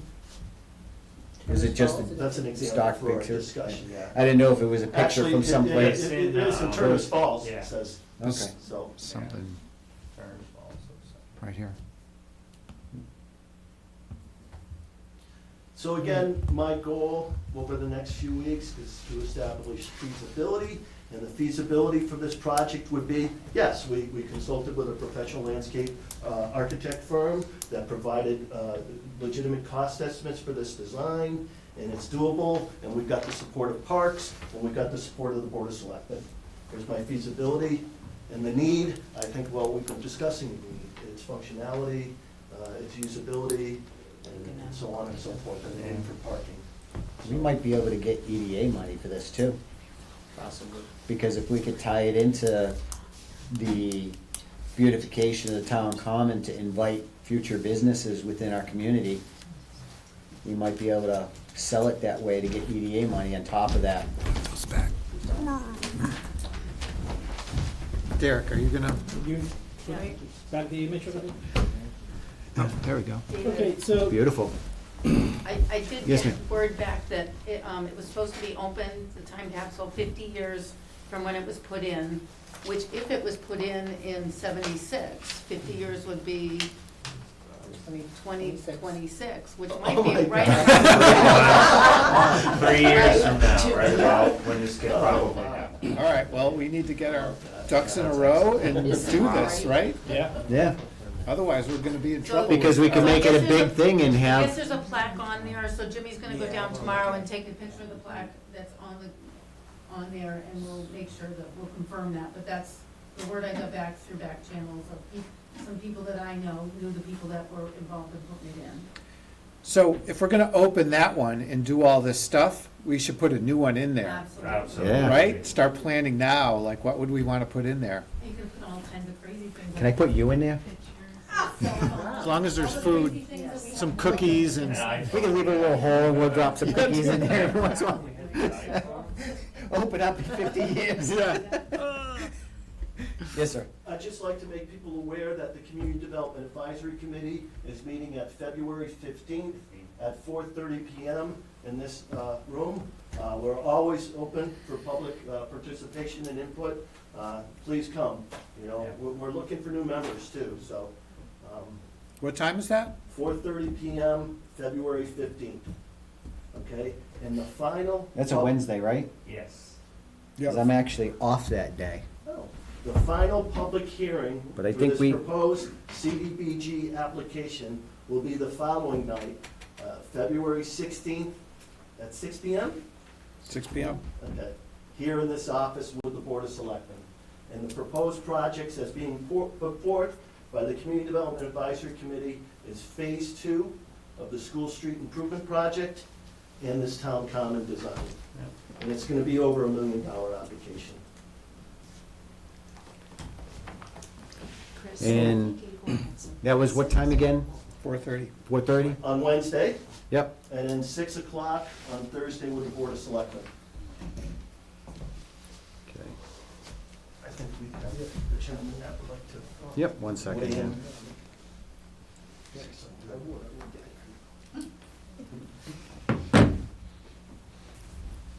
Sorry, just trying to make sure I put it in my phone here so I remember to attend.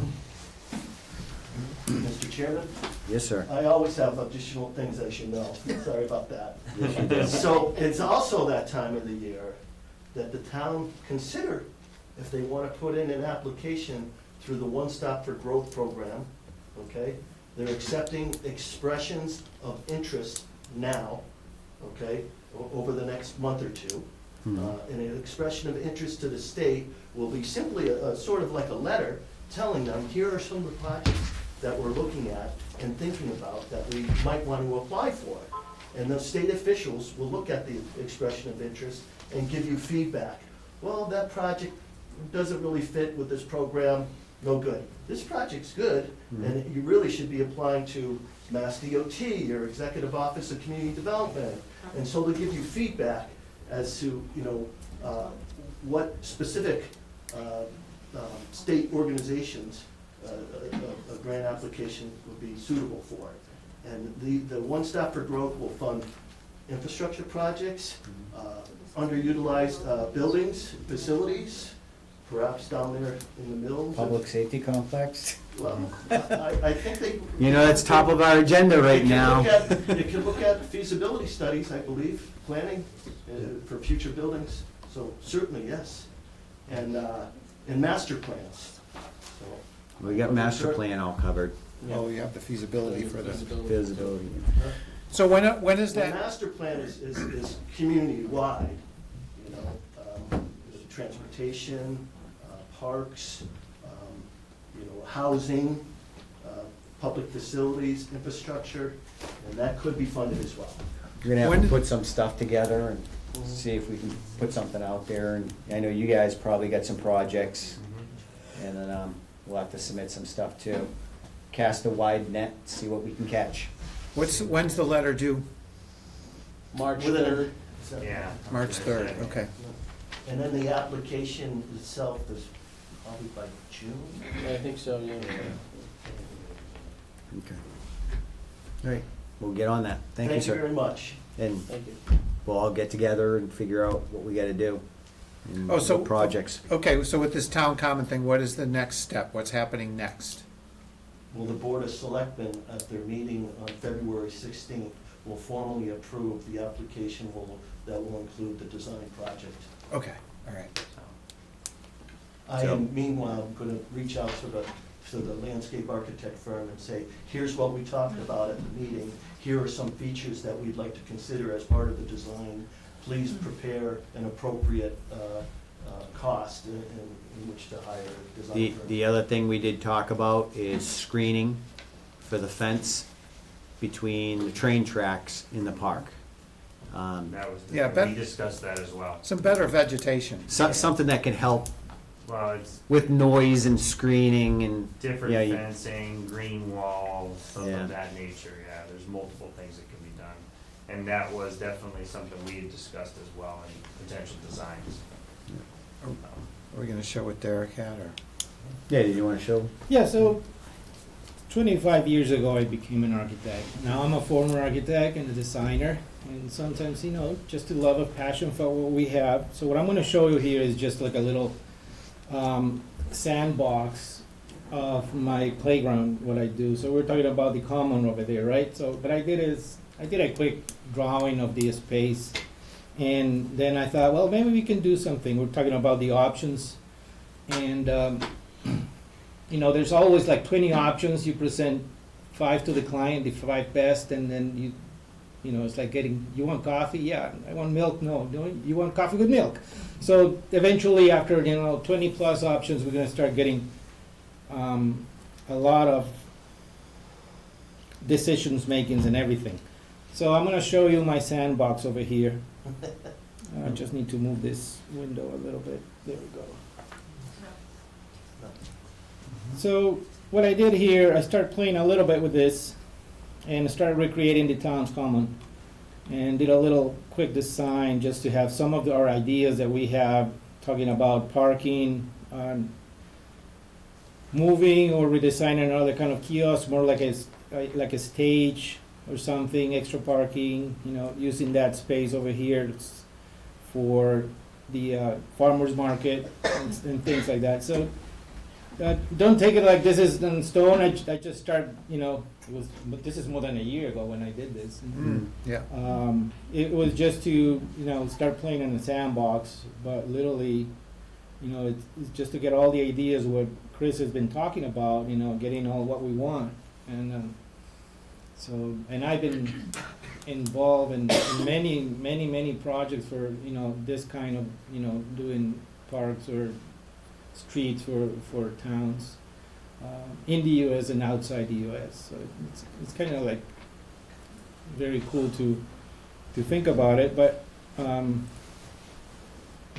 if I can get this. You know what else I would like to see? Yeah. I don't know if anybody drove through Ware recently, but Ware recently put up a message board in their park. And it's not a big thing, it's not massive, it's not overwhelming, but it's a little message board that you can put postings on. It's a digital board. And you can post anything up there, and it just switches what it is. You can put events and stuff on there. And it's kind of cool. I think that would be something neat if we could fit somewhere in the area.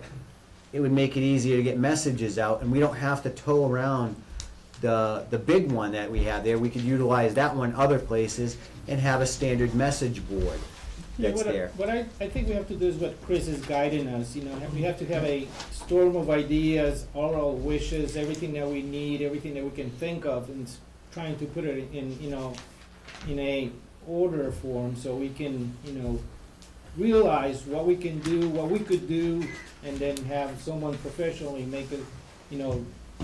make some propositions and, start getting some numbers, because somehow we gotta, this is like a castle in the air, but, sometimes somebody's gonna come and say, oh, you can't do that, or we could do this, or, put all the ideas that we have all together, like Chris said, Board of Selectmen, the committee, the public parks, and just try to get as much as information as we can and come up with something, you know, that really is gonna be appealing for the town and useful, and it's gonna bring the values, people are gonna like it, gonna love it, and, you know, Is that the approximate location of the current gazebo? no, Oh. Yeah. no, that's I moved moved. things around. Okay, yeah, yeah. That's definitely moved. Yeah, I moved things around, so let me show you. You have the fountain in there, right? Yeah, it's Yeah. in the front where the parking is. So see the difference over here? I'm going back and There forth. it is, Okay. yep. Yeah, thank you. Okay, so This is you like left the exist- fountain, okay, the fountain existing- remains. Yeah. And then, you know, some ideas and, but, like I said, I did this in a little spare time that I had, just because I said, I love Warren. I just wanna see what we can do about it, and, basically I had this and I presented here. I thought it's just a way of, you know, trying to look at things, and now you're getting the big picture, like, okay, we can do a lot of things, and, you know, I'm a dreamer. These guys, I drive nuts these guys, because I almost, all the time telling you, like, imagine if we could do this, imagine if we could do that. There's a lot of things that we can do, you know, the sky is the limit, but we have to come together and follow Chris' guide, so we can actually make this happen. Okay, do you guys have anything? Yes, Chris? Just sort of a timeline of, just to kick about. So if we apply for the design, along with the School Street project, March 3rd, we'll know if the grant is funded by, say, July or August. And we'll probably get through some contracting and administrative clearances by the fall. Then we hire the consulting firm, probably late fall. And then the actual startup kickup for the design work would probably be like January or February of 2024. And I expect this design thing to be at least 6 to 8 months long if we want to do a really thorough community participation process.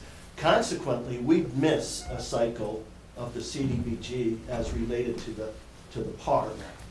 And we probably come back the following year, and I think we've decided 25 to pursue an application for actual improvements. For construction, So we'd have it ready in 26 when we do the time capsule. Correct. Exactly. Correct. So Yeah, I knew that. perfect timing. We played it that way. Yeah, meant to be, exactly. Okay. I want to thank the Community Development Advisory Committee. They are the meat and bones of this, getting these community development projects together. And it's been a pleasure to work with Rich, and Jeremy, and Carol, and Steve Crystal, who's not with us tonight. Thank you very much for everything you do, definitely. Well, except for you. And thank you for the map, Jim. We're gonna bring back the vibrancy as shown on that image. Did you guys have anything else? Any comments or anything? Not in regard to this, no, I think it's great, I think we just have to go with the process. Jim said Very something good. about keeping it as maintenance-free as possible, so. That's fine with that. AstroTurf instead of grass, right? No. Somebody do that. Plastic Don't worry, trees. they're gonna go to work. Well, Very good. Thank you for having me tonight. You're welcome. And you had something? Yeah, so I Can had you some- state your name? My name is Igor Bashkinov. I'm a building owner on Main Street, 948, 954. Okay. I currently have 2 vacant retail spaces, and one's Glenda's Pub. And I think that it's fantastic that the town is looking into ideas of how to improve the town common and make it more accessible, and it's gonna be good for business. But I think at the same time, small things can't be forgotten about. Like, for example, the parking right now on that side of the street, it's being utilized. We had some issues, but now people are starting to park across the street. But unfortunately, it's very hard to walk across the street. And a lot of people complain about that because there is no type of markers on the road, like at night, when people are walking from the bar, let's say, or from the stores at night, that sidewalk isn't very visible, and the crosswalk, I'm sorry, and it's quite a dangerous situation, and people are complaining about it to the businesses. I speak on behalf to that point of pretty much all the businesses there. that crosswalk really needs to be addressed, because people are afraid, and if they, same with the 5-minute, when they go into the store, my neighbor's stores, you know, the general stores, people don't wanna park across the street, because it's quite intimidating to walk across that street. There's big trucks, and there's nothing somebody can press, because what I kind of want to sort of push in, recommend, put in people's mind, maybe one of those signs that lights up that you can press when you cross the street, you know, and I think it's. stop. Yeah, exactly, I think it's a cheap solution, but it would really, well. Not cheap at all. What you're talking about is huge money. Really? Yes, huge money. Really, just for like Yes. that Sturbridge has them, the little. Because you light gotta up put there. electricity in, you gotta They're a lot of infrastructure. money. Well, Yeah. when plans like this are coming about, you know. Again, there's some Factor it other in. grants that we're looking into now that it literally serve that purpose. And that's one of the grants that I've been kind of hanging on the fence right now, but just not a lot of time to work with, is Complete Streets. And Complete Streets focuses on transportation of people, meaning not cars, people. So they focus on safety and that issues of crossing streets. So is that something that would qualify? They're the big time grant that absolutely. Okay, Crosswalk. so you might be able to work something to that. Crosswalk redesign, traffic control to assist pedestrians and bicyclists is a big part of that grant program. So in just redesigning the common, you're also essentially, this would be a step I already envisioned would be doing something different with crosswalks in downtown in general. It's a very wide street, there's a lot of chaos between cars parking, cars coming in and out around the monument. It's very chaotic. And a lot of times you're so focused on, all right, who's coming, you're not looking at a crosswalk. You're just trying not to get hit by somebody.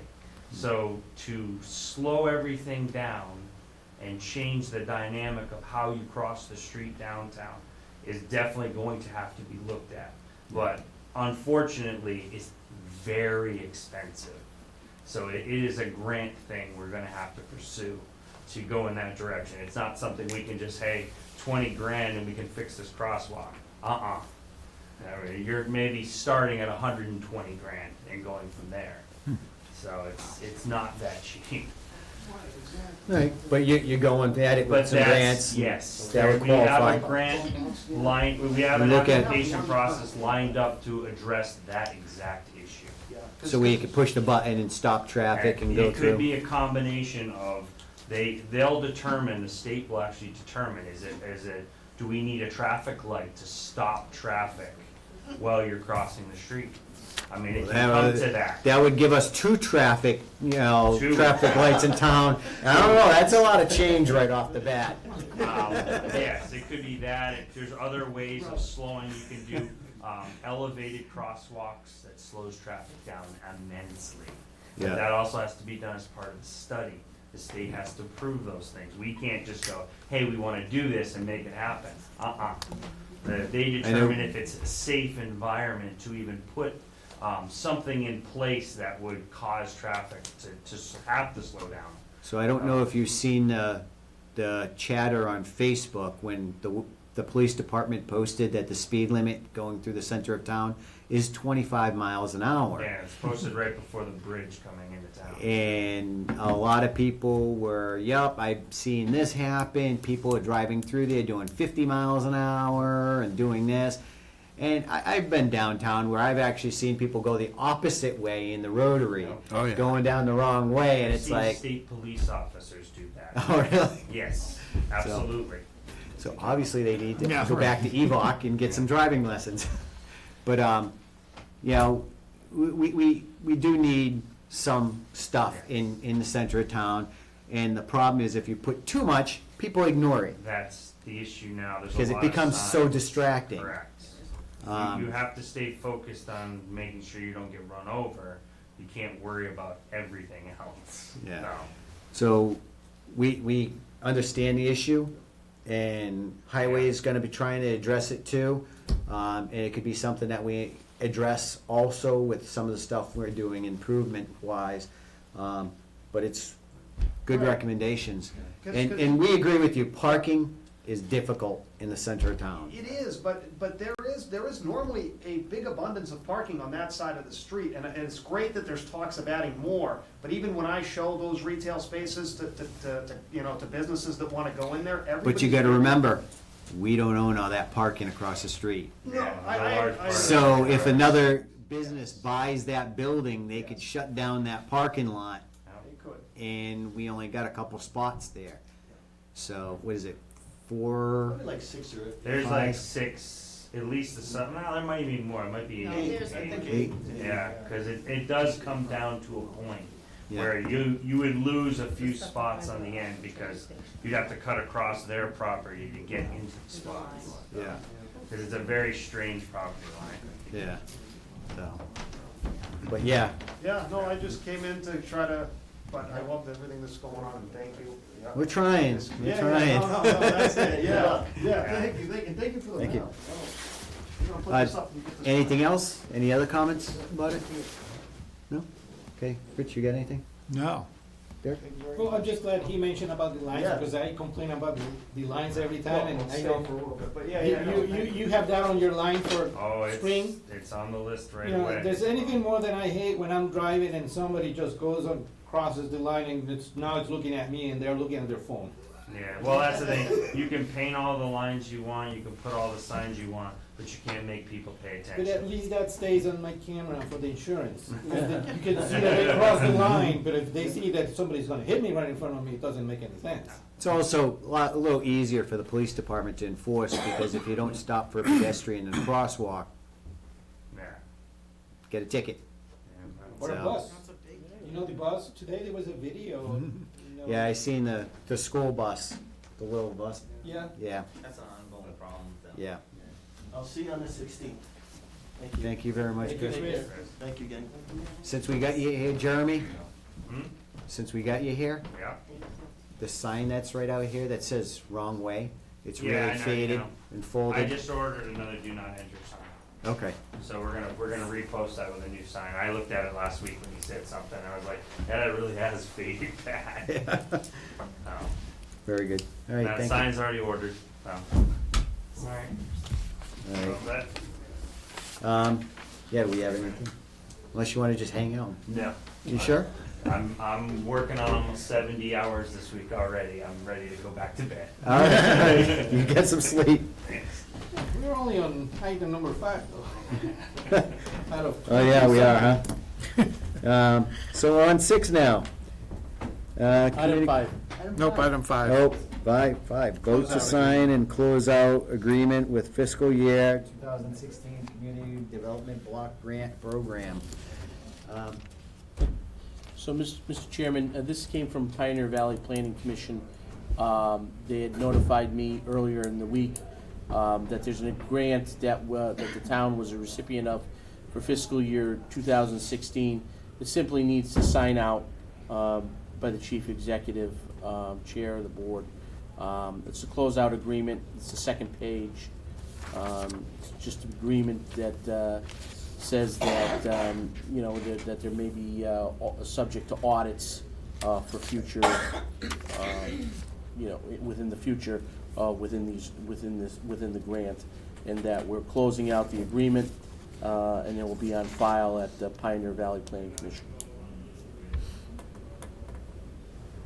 So this is to close out an audit?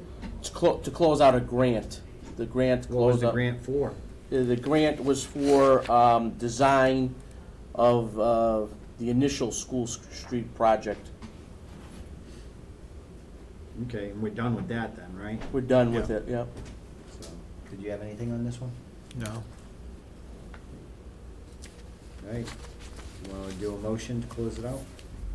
I'll make a motion to sign the fiscal year 2016 Community Block Grant Program closeout.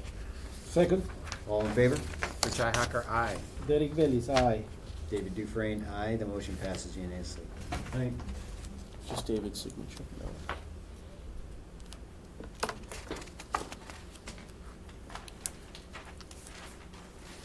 So you want me to sign by?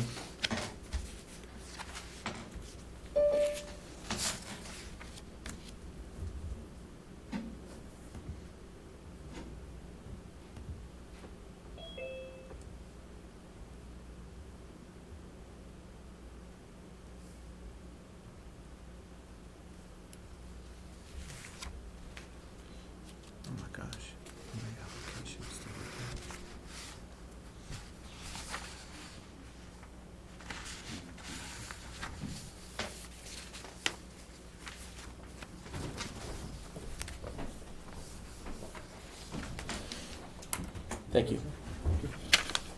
Thank you. Okay, we good? Yep. All right, now we're on to 6. Communication from the town clerk regarding the vacancy of Parks and Recreation Commission, review interested candidates, and possible vote with remaining commission members to fill the vacancy until the next town election. Okay. You're up. So, this is your thing, this is Parks. Well, we have a vacancy. Okay, and who are you presenting? I've heard through the grapevine that there's 2 people interested. I know Jesse Sweeney is one. And I didn't receive anything for the second person, so I'm not even really sure. So the Board of Selectmen has received 2 letters of interest. One from a Jesse Sweeney and the other from a Joseph Condrat. Both are in your packets. We received notification from the town clerk that Barbara Trombley resigned effective November 30th of last year. So this will be a joint meeting held between the Board of Selectmen and the Park Commissioners to determine and to review the letters of interest that the Selectmen have received. Okay. So I guess ideally, before we hear from either of them, ideally, we're looking for someone that was really interested in being involved. We typically put in a good 250 to maybe 300, at least 300 hours a year into doing things for the parks. Somebody with good technology experience would be awesome, because we do a lot of creating flyers and putting things out on social media and all that kind of stuff, so that would be helpful. But basically, we want someone that wants to be real involved. Okay. All right. And we have 2 candidates that showed interest. Mr. Joseph Condrat and is it Mrs. Jessie? Miss. Miss Jessie Sweeney? Okay. And this, it was posted on the town's website for over a week that we were soliciting for, letters of interest for this position. Okay. All right. Did you guys want to hear from the candidates? We would love that. Sure. Okay.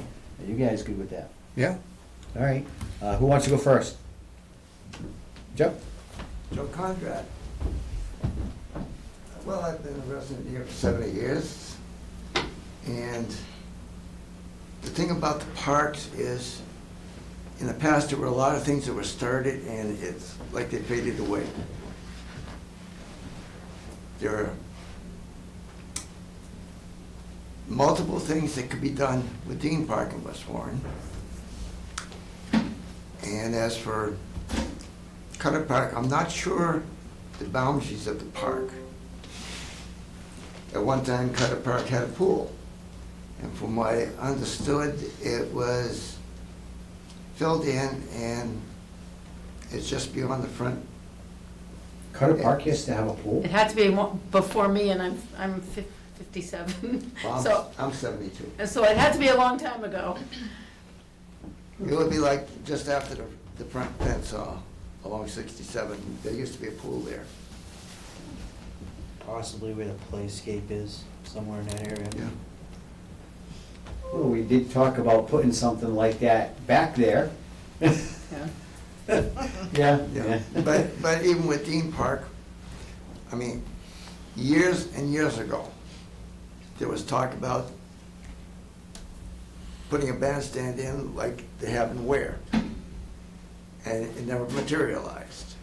Then there was, well, we can have concerts down there. All right, we have bands down there during the summer for 3 or 4 weeks on the weekend. But the problem with that is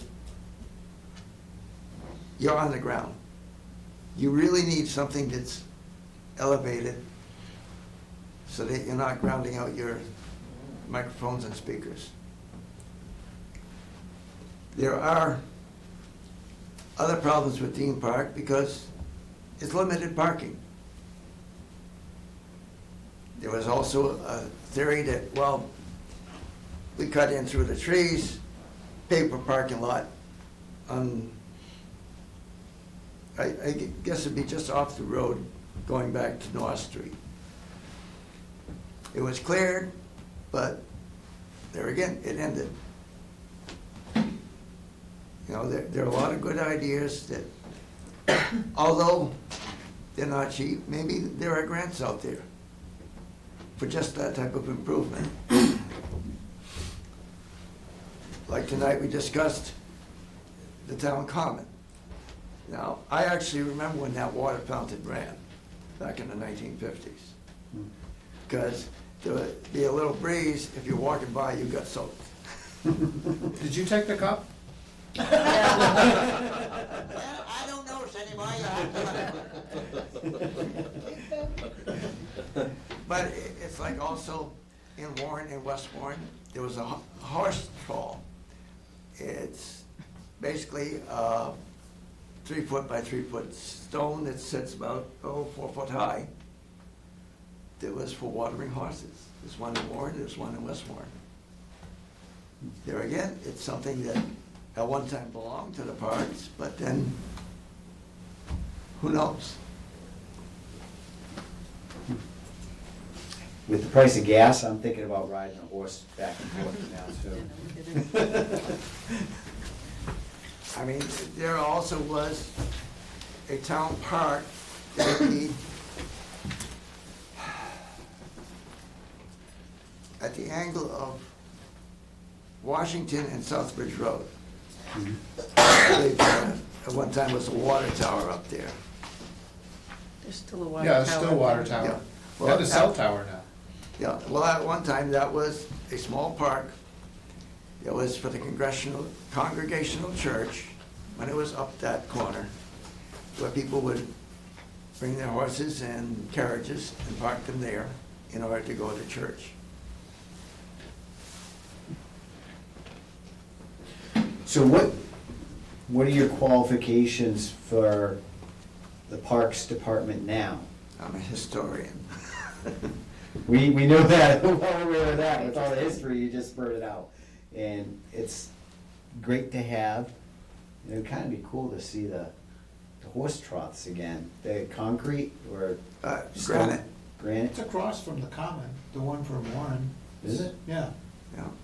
it's where the library. Yeah, in front of well, Oh, okay. Not quite where the One's at library. the senior center. Yeah, What do we next have to the for them now? senior center. Right Just at the plants? triangle. Plants, yeah, they're planters, basically. Yeah. 4 foot high concrete.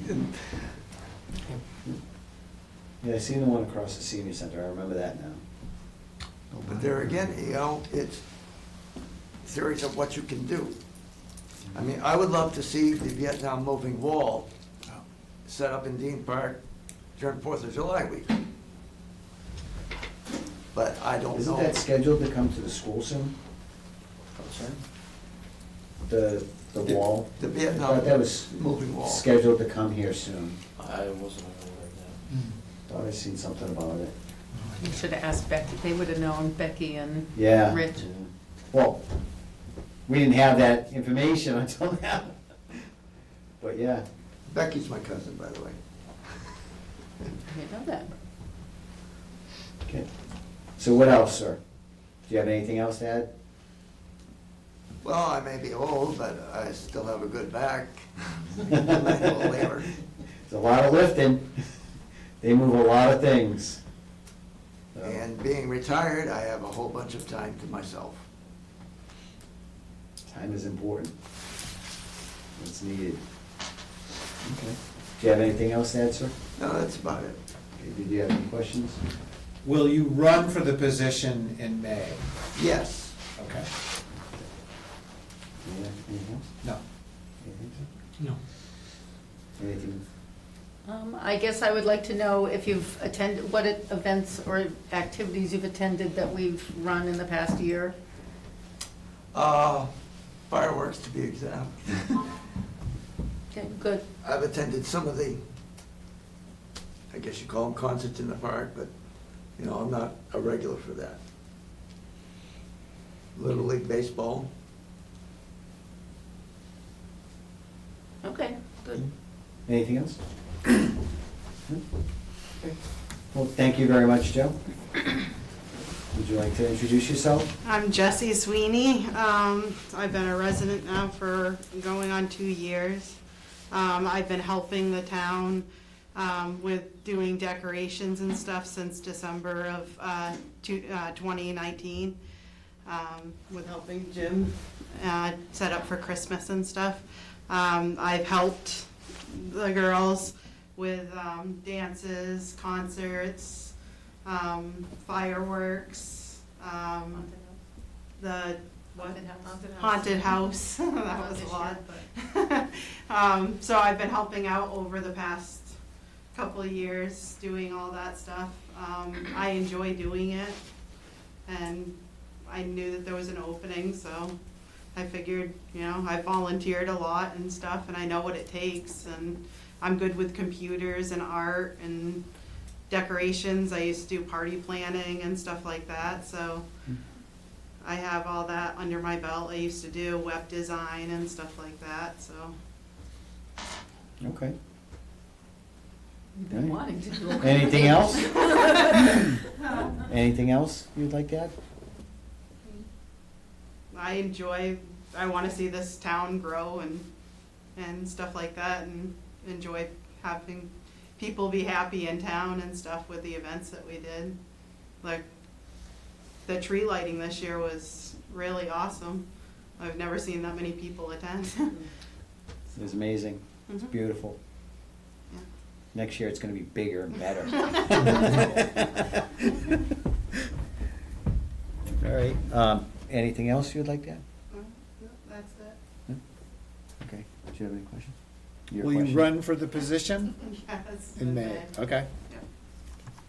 Do you have anything? No. I'm curious about something off topic with that. You moved to Warren 2 years ago. Why did you choose Warren? My boyfriend lives here, and I moved in with him. Oh my God, you're And- acknowledging that with him? I've been part of the community though for a very long time, since I was little. My great uncle lives on on South Street, and so we used to come to always do the Halloween thing down in the contests and stuff in West Warren and stuff like that, and I used to be babysat over there during the week and stuff, so I know the town well. My mom went to school at Quabog and stuff, so. Very good. All right, thank you. Do you ladies have something? No questions? We've seen her at events, so she's helped us many times. She's been our go-to. Okay. All right. I have no further questions. You guys have no further No. questions? You have no further questions? So, we could take a vote, or discuss who would like to see. We're actually gonna go, I would go off of your recommendation. Yeah, that's what I was gonna say, whatever you guys. Because this is a person that you're working with, and whoever you feel best is, you know, that's typically what we do, is we take a recommendation from the department, and we just support that, so. I think that we appreciate all the history that you have, but we do know that Jessie has been there even when she wasn't an official part of the parks. And she's helped us over the past several years at many events. That we would love to see her join us. Okay, so are you guys in Do I- agreement with Jesse? Yep. Yes. I mean, if you need, I'll make the motion to offer the position to Jessie Sweeney to be part of the Parks Department, to fill the vacant position. Okay. And I can You send good with that. that? You're making the motion now? Yes. Okay. So, do we have a second? I second it. Okay. All in favor? There's a roll call vote. Roll call, because we're on remote. Oh, okay. Suzanne Ramsey, aye. Lisa Boucher, aye. Rich- Ladies, aye. Richi Hacker, aye. David Dufresne, aye. The motion's unanimous. Sorry, Joe, this one didn't play out. I actually think it would be awesome for historical. You know, with the vast knowledge you have and everything you know about this town, I think you'd be perfect for historical. Do they even have? I don't know if there's a vacancy, but, you know, they may. Because it's like, you're like an untapped resource that we have in this town that could be so, open up so many more areas. And you know we're supporting about history and how much we want to preserve it and do other things with it too. And what our ideas are upstairs for building those cabinets and stuff to preserve history in those cabinets upstairs, right across from the parks there. That would be awesome. And I would hope that you'd be really a big part of the planning that we're talking about for the common, Yeah. because that will be Yeah. really, some of that insight is really good, like the troughs, I never even knew there was any, I know what they're talking about now that you said it, but I wouldn't have known Yeah. that was what that was. I didn't know they were horse troughs. Exactly. Yeah. Yeah, Oh, he yeah. gave us a wealth of knowledge with the Wrights Mill Complex too.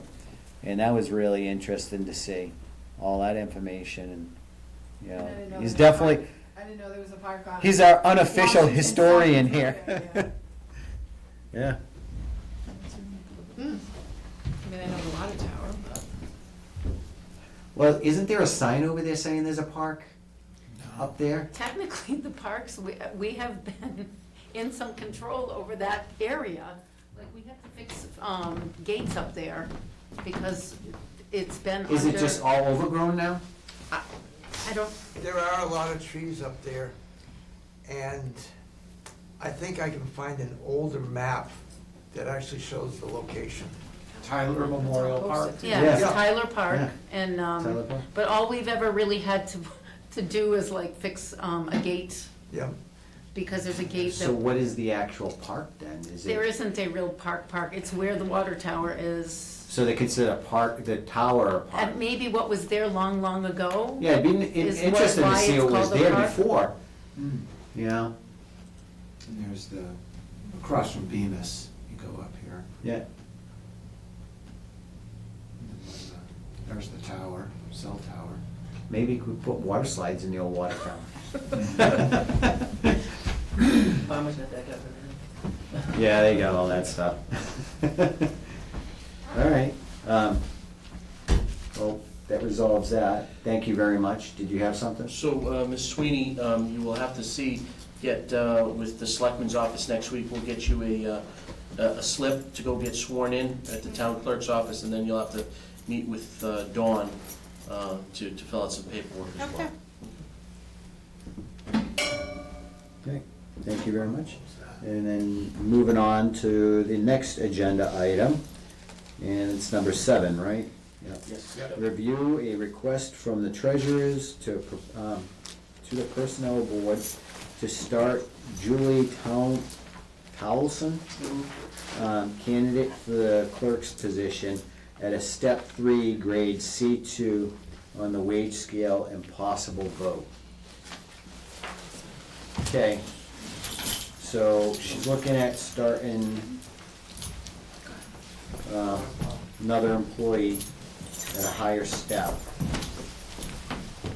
And the justification for it, So there's Mr. Chairman, there's a letter in your packets this evening. Our treasurer, Don Swistak, has done an extensive search to try to find a part-time employee for her office. She's came up with a solution and a candidate to fill the vacancy that has been there for about 6 months now.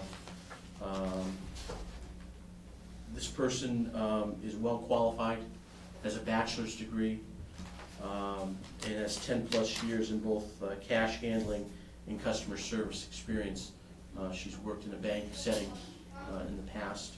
She's a resident of the town. And she feels that this would be a great fit for her office. This is only a part-time position. It's only 19 hours a week. So those positions are tougher to fill than a full-time position. Because you need the right candidate to make that commitment. So it's the request of the treasurer to start this person at a step 3 within the grade of C2. That would be starting at $17.92 an hour. Okay. She has a bachelor's degree and Bachelor's. 10 years of experience handling cash, customer service experience and stuff.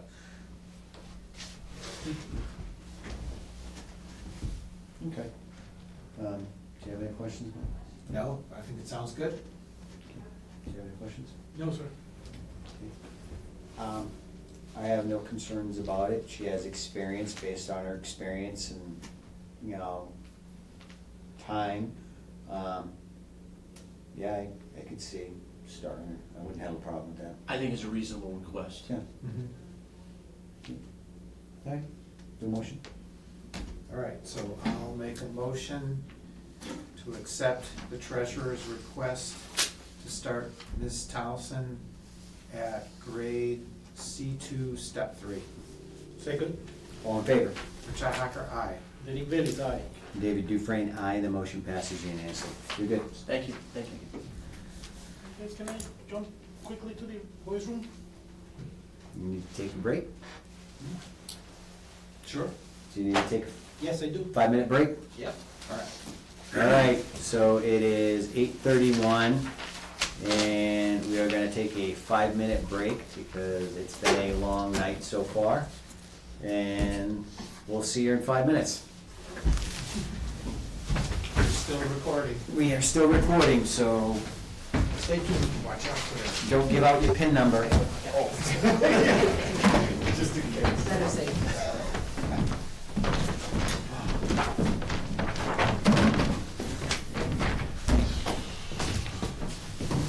4 years on the historical commission. Oh, you don't wanna do more? Come on now, you'd be awesome to.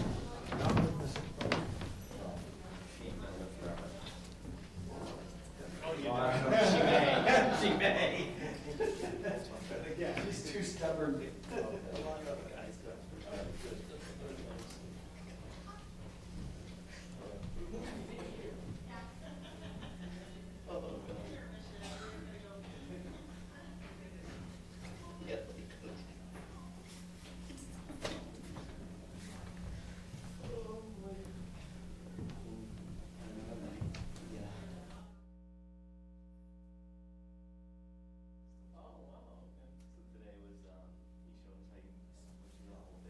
Are you guys gonna go up there tomorrow?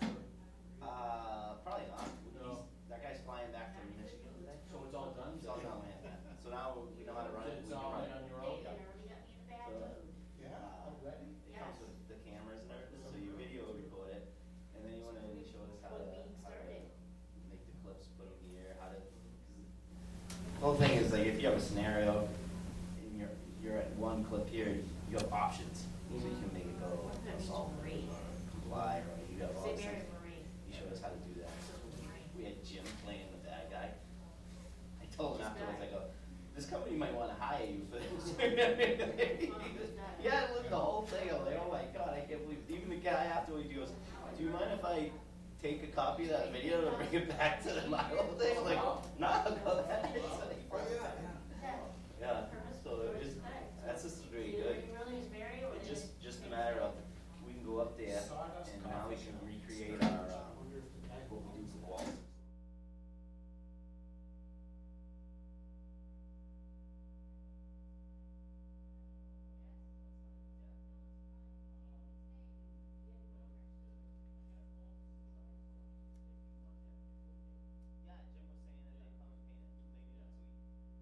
it up.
Your boss's company? No. Who's your boss? Travis Baker, he Oh, works for oh, oh. Foster Hill. Oh.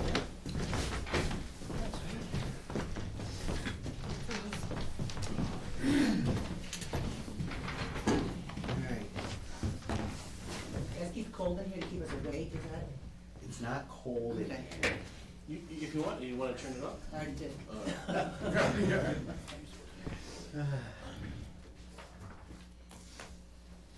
Derek? What happened to Derek? He was Is Derek on the something? Parks Department. Oh, Derek? He was just talking about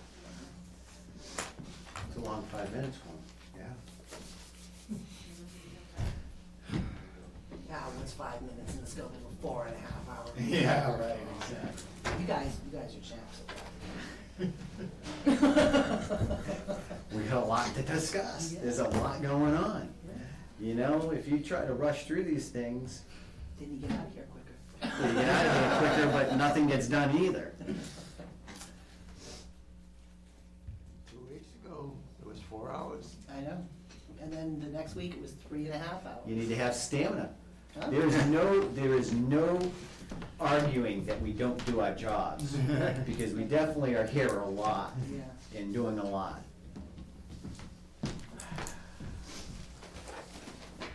What? It's still What's dark wrong outside? It's dark out.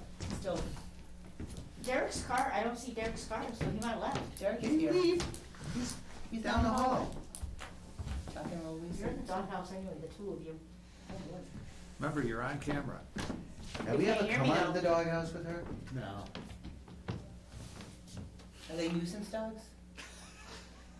Dangerous. I don't want to be a dangerous dog. They're not dangerous. Dangerous. No, not, Oh, I've you never guys bitten have been anybody. barking Have you for- ever bitten anybody? Not You yet. guys have been barking for more than 10 minutes. That falls into nuisance, Jerry? yeah. I wish I'd make a citizen's arrest. No, only on our third time, right? Okay. Yeah.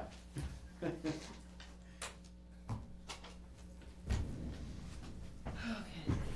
I'll leave you, Derek. He's abusing the brain. Yeah. He's just not sure he's gonna get out of here. or- Derek. He comes back. 5 minutes. There he is. The shark got him. Some butterfly you.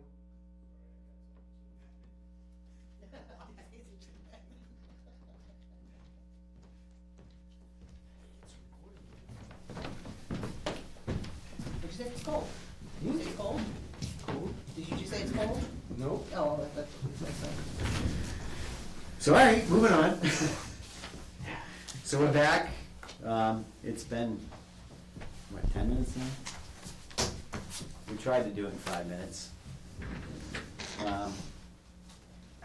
So we're on agenda item Number 8. of 8. So final review and possible vote on the town's petty cash policy and procedures.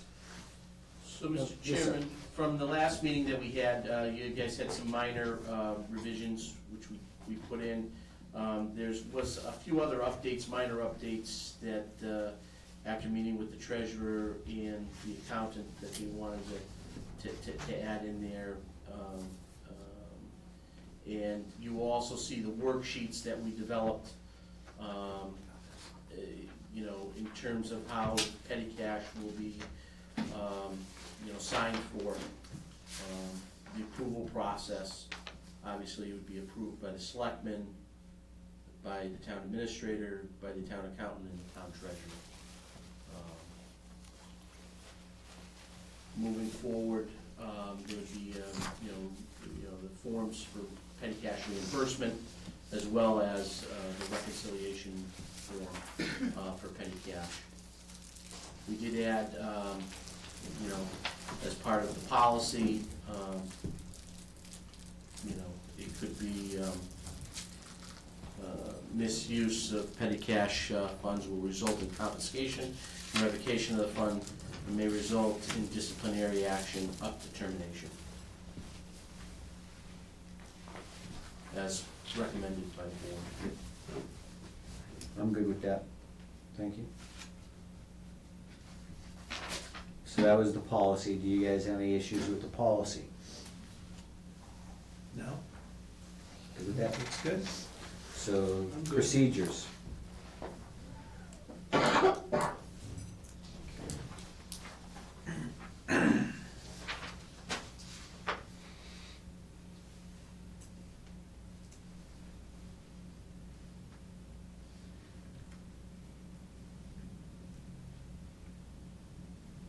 So the procedure will be to start, if a department head requests petty cash, they'll be completing the request form and remitting it to the town administrator, which I will bring it to a meeting, and the final approval will be with the Board of Selectmen, and then the process will then continue to follow the steps.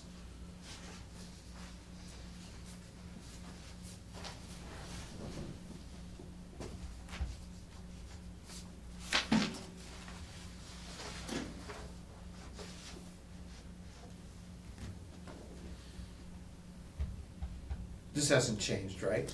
The policy, I mean, the procedure? No. Okay. I'm good with that. And then the forms, The forms, yep. and the departments are good with these forms. Yep, these were forms that were talked about with the treasurer and the accountant, and they would be acceptable forms for them to process.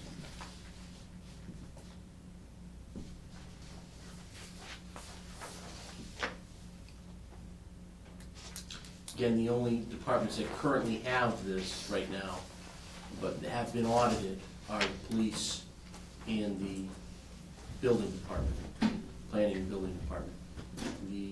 Those funds would, if this policy is passed, we would pull back those again, re-audit them again, then reissue them again through the same process, starting with, any other department that may request that. Okay.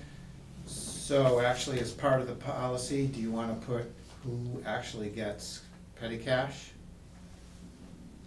Well, no. So it's clear? No, So because they request it. you have to request it. No, I mean, which departments can have petty cash? So you just said building?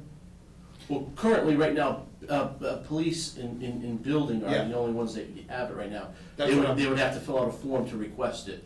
No, but I'm saying, do you want to say that the departments approved to use petty cash are building and police? So there's no question that the tax collector can't use petty cash, or the selectman's office can't use petty cash, because it's in the policy. And then if you want to add a department, we just change the policy? So our thinking is that, because those are really ones that are critical, need to have it right now, we let them continue to have it after we audited them. Then we would pull it back, and then, we would inform them of the policy and the procedure moving forward, and then we're probably 100% sure that they're gonna request it. So they would follow the steps to request it again, and then it would be reissued, and they would have to follow the policies and procedures. Okay, so they have to, so a department would have to request it? Correct. Okay, So there's not certain departments that Okay. we would deem have them. They would have to make a request, and then, Approve or ultimately, deny. The selectmen could say, no, we don't Ba- feel as Based though. on what their need is, okay, yeah, that's well, fine. I just wanna purchase waters with my, well, that's not something that should be going through petty cash, Yep. That should be a billable thing. Yeah, I'm fine with that. It's, yeah, paragraph 2, okay. Do you have any questions about it? No. Why can't I have petty cash? Oh, you can. No, Just go ahead and Rich request. said I can't. Do you have any questions or anything? You good with it?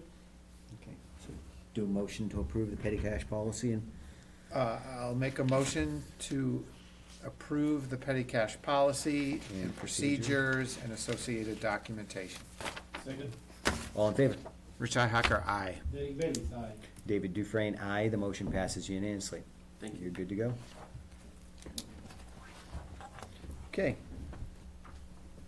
And number 9, review and possible vote to sign the contract with Sherman Oil Company, Inc. for heating oil and the ultra-low sulfur on road diesel fuel for town departments. Okay, so what do you got for us here, Mr. Farrar? So, Mr. Chairman, the town historically has purchased bulk purchasing from Sherman Oil for the highway garage and the wastewater treatment plant for heating oil and ultra-low sulfur on the roads. This time, we've went out to a formal process to solicit bids for pricing, and we've locked in on the price of 19 cents over the rack price with Sherman Oil, which we feel would benefit the town. And this agreement before you would be in effect from February 1st of this year to February 1st of next year, and we could simply go out to bid again to see if we can lock in a price. So that's 19 cents above his cost. Correct.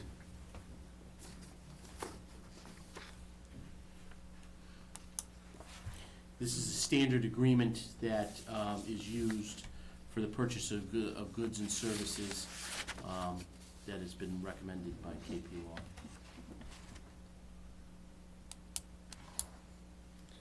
They were the only bidder? They were the only bidder. Really? Yeah. It's kind of a limited market. Yeah, but there's plenty of oil companies around. You see all these trucks driving around. And they might not Well, want I to go mean- through the whole process, and they're smaller too. Maybe next time we'll get Yeah. more interest. I mean, you put this together pretty quickly, so. Yeah, historically, I don't think the town has went out to bid for Yeah. this, so we did. And now I think that we have identified this. We kind of thought that this would be the case, but, you know, we've covered all our bases to see if there's anything else out there. And next year, we can do the same thing. Yeah, Okay. I think we should. And this is kind of a little bit of a substitute for having our own depot, right? We get a consistent price. Consistent price, yeah, locked in. So Yeah. with this in mind, is there any way we could do this same, but with gasoline? I would have to look into that a little bit further. Because if that's the case, the gas station down in the center of town, because that's Sherman Oil's Yep. gas station, right? Mhm. And maybe we can lock in a price for gas at a cost Mhm. For all our vehicles. Mhm. I think when I briefly touched upon, her name was Erin from Sherman Oil, she had indicated that she was pushing towards those WEX cards that we use, and those WEX cards do have some cost-saving measures built into them. I don't know if we can do an over-the-rack price strictly on the gas side, but I can certainly look into that. Yeah, see if that's something, if it's cheaper using the WEX cards, or, Mhm. you know, or if we can lock in a price that would be a cheaper rate, and they just go in there and fill up with him, you know, whatever's cheaper. Well, that would be the other thing, is do a bulk, you know, like heating oil, you can do a bulk purchase, right, yeah. for the Mhm. season. And, you know, like in the summer might be a good time to do something like that when the prices are typically lower. 'Cause that actually came up with Jim Fountain, where he recommended that, and he would know because, you know, he owned a oil business, Yeah, a fuel business. Mhm. So, you know, if we could purchase bulk fuel like that and save the town money, you know, that'd be great.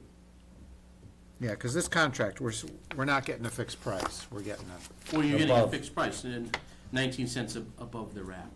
yeah, but if the Right. rack price goes up, our price goes up. Right. Yeah, if it goes up to $8 a gallon, now we're paying $8.19. 19 cents. Yeah. But this it's is still good. less than retail. Yeah, Yeah. Okay, yeah, that's key. All right. I mean, it's just an exercise while we really find a good solution, right? Yeah. Yeah, I mean, every penny counts after a year. You gotta find some cost savings. All right, so I'm good. all right, so I'll make a motion? Yep. All right, I'll make a motion to accept and sign the agreement with Sherman Oil Company for heating oil and ultra-low sulfur diesel. Second, Okay, all in favor? Rich Hacker, aye. Derek Bailey's aye. David Dufresne, aye. The motion passes unanimously. All three. That reminds me, I have to call Sherman Oil for my own. Get some more. I checked my tank. It was actually, I'm at half right now. I'm a little bit about a quarter. Oh, yeah. Mm, Don't let it get too low. It's always gonna run out on a weekend. Yeah, exactly. When it's snowing. It's snowing on a long holiday. It's getting better. Come on, that was good. He gave a squiggly line this time. Did he work for the CIA or something? Yeah. Thank you.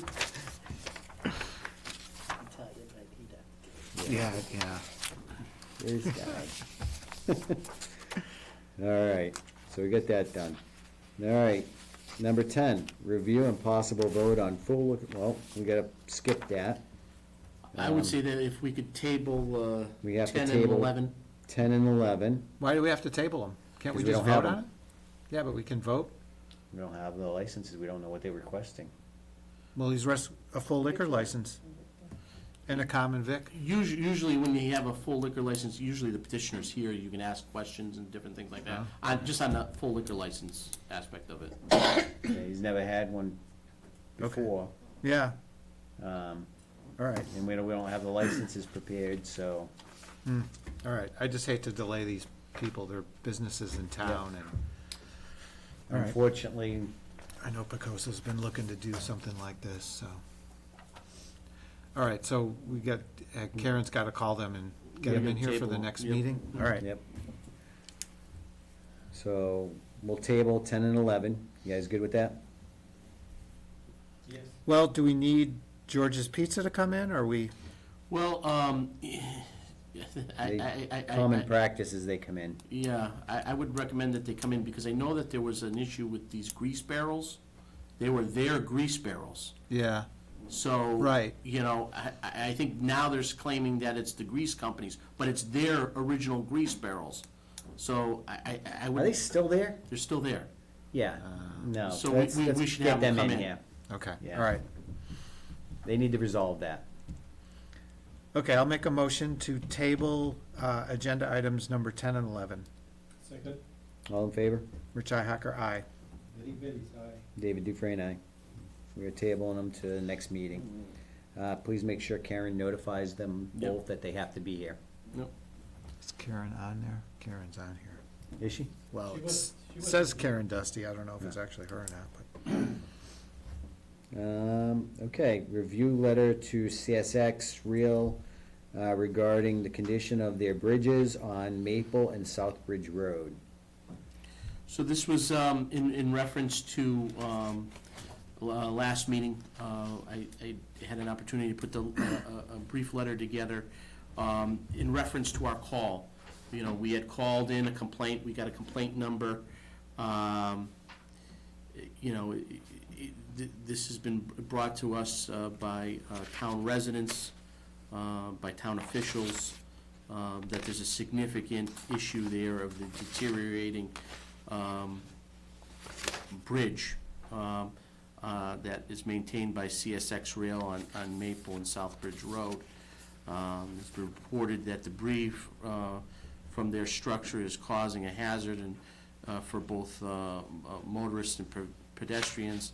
The town is requesting that CSX Rail immediately repair its structure before it causes greater harm to the town residents.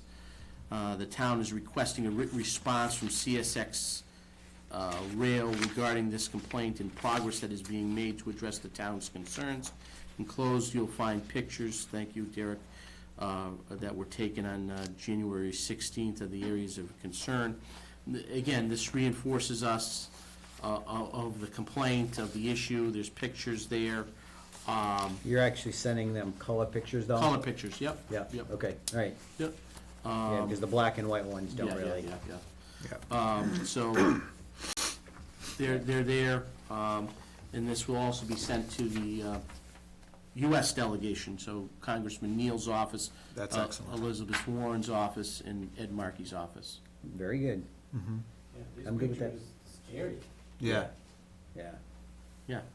It's been like that for a long time. That one too. We've tried And getting the this. other ones were like that, but they put concrete on top of it. Yeah. Yeah, but that doesn't really. Block the eye where you did some with your finger. I mean, the worst thing is rust and concrete together, right? They just eat away like at each cancer. other. Yeah. You just- So I can say I walk under this bridge every day, and the stuff on the ceiling, so right now, the water comes through the bridge, and, you know, you get ice on the walkway, and then there are chunks of either I can calcium. follow that. Yeah, it's the calcium, is the stalactites. Mhm. So you either get the calcium falling or the actual pieces of the ceiling falling. So, yeah, it's not a good situation there. No. As an engineer guy, when I see the exposed reinforced steel, Yeah. that scares me. Yeah. Right. Because it could be structural, or it could be just, you know, to hold that finished thing. Yeah. But if it's exposed, means something is coming down. Right. And they should take more concern in their bridges too, because that's a possible failure point for transit. Sure. You know, because How God much- forbid we have a derailment because that collapses in that section and now you get a train going off. How much Yeah. does a train weigh when you think about it? Tons. Well, Right? it takes, Going over this bridge every 5, 6, You 7 know how trains much a it day? weighs? it could take up to a mile to stop. Yeah. You know how much it weighs? It weighs as much as when I see the train, I don't go under, I go around. I have walked under there when there was a train going over a few times. A good measurement is if it landed on you, you're not gonna survive. Yeah. That's all you need to know. Safe to say. All right, Yeah. yeah, I'm good with it, it looks good. Okay, we'll get it out Yeah. tomorrow. You guys good with it? Thank you. Yeah. Yeah. Okay, do you need a motion for that? No? No, I just put it in there just to, you know. Well, let's I give you a just- motion, just to Okay, support you. All right, thank you. All right, I'll make a motion to accept the letter to CSX Rail regarding the condition of the bridge. Second, All in favor? Richi Hacker, aye. Derek Bailey's aye. David Dufresne, aye. Motion passes unanimously. Let's send the letter to him. Okay, will be sent out tomorrow. Thank you. All right. So, now we're on Number 13? 13 and the draft universal employee evaluation program. So, Mr. Chairman, as we had on the 12th, the meeting on the 12th, the draft had changed just a little bit from one of the recommendations was the rating category. So 5 is obviously now the highest, is outstanding. 1 would be unsatisfactory, so it'd be easier to add up. So if you get a high score, then it's really favorable. This obviously is something that we'll have a rollout period with department heads, possibly some one-on-ones as well, to get this moving forward. I'm not sure if you guys had any other recommendations or any other suggestions that you wanted to see changed. So one thing on page 2, Mm-hmm. number 3, it's Yep. missing an achieved box. Right, you've got. Oh, your- partially achieved, you mean, right? Nope, it's missing, so the other 3. Oh, achieved, yes, okay, yep. Thank you.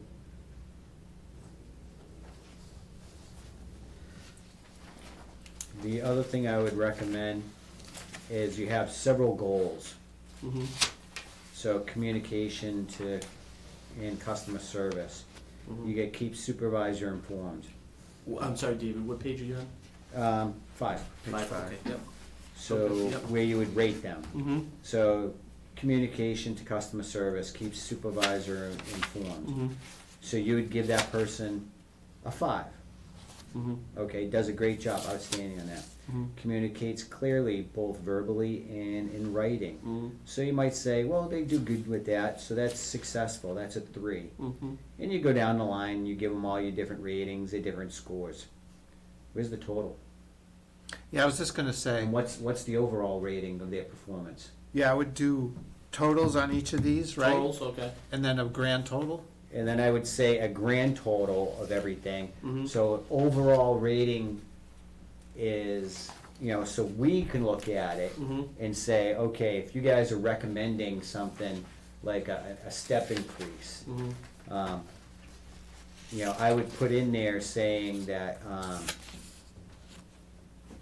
a total for each, and then at the end, you have your grand total, but you'd have to add that up. So if somebody got, 5, 10, basically throughout the thing where everybody's equal, and somebody got like, I don't know, 25 points out of 25. Mm-hmm. That's outstanding. They achieved that goal. Or if, out of the 10 different elements that you had here, I don't know how many elements you got here, but out of all the elements here, and you got a 1 for each one of them, Mm-hmm. and you got like, say 25 elements here, Mm-hmm. you only got 25 total score. Right. So you're completely unsatisfactory. So you're on the You've- lower end of the You've score. filled every possible thing you could feel for goals. Have it like that, Okay. so you can go in there, so you can see a total. So when you recommend to us, the department head recommends saying, hey, my person does really good. Mm-hmm. Overall they did this, this, and this, and we can look at it and say, okay, that person, that person qualifies for, say, a step increase or something. Something that we could do for them to help them with their job. Or if they're really on the low side, let's look at what we need to do for improvement now. And that overall gives them that total score. So. So I would recommend having an NA on all these too, Okay. just because you don't want to ding them if it doesn't apply to them. Okay. Sure. And so part of your subtotal and total is going to have to say, Doesn't apply. X out of X points, kind Mhm, of. mhm. So when you get an NA, it's going to deduct from the total points that you need. Right, so instead of maybe 25, now you're really going for 20 points. Mhm. So you get an 18 out of a 20 with the NA. Mhm. If you don't have the NA, you'd have to have 18 out of 25, so you'd look worse. Right, So. okay. We can create that scale and Yeah. the NA thing too. Yeah, I think NA's good, because Mhm. you have it on the supervisory one. Right. But But- that could cause problems too, because if you get somebody that, say somebody that's a highway guy, and, he doesn't do a lot of the customer service parts, because he doesn't have interactions with customers.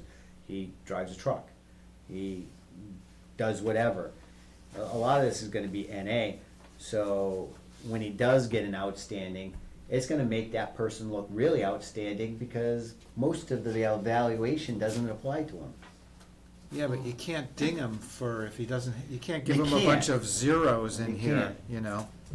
So, I mean, it wouldn't be zeros, but Well, I mean, what would you give him, though? Um, You can't, I mean, that's why an NA makes sense, because it's like, it just, well, well, it doesn't what apply. categories would you think that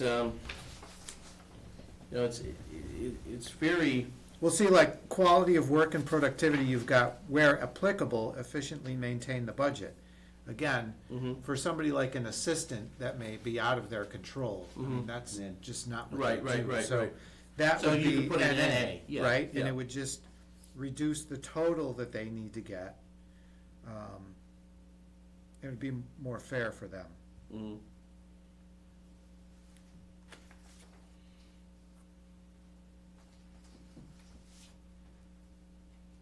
And and the highway department thing is a great Do example. we have anybody that's non-supervisory that manages budgets? That's not elected?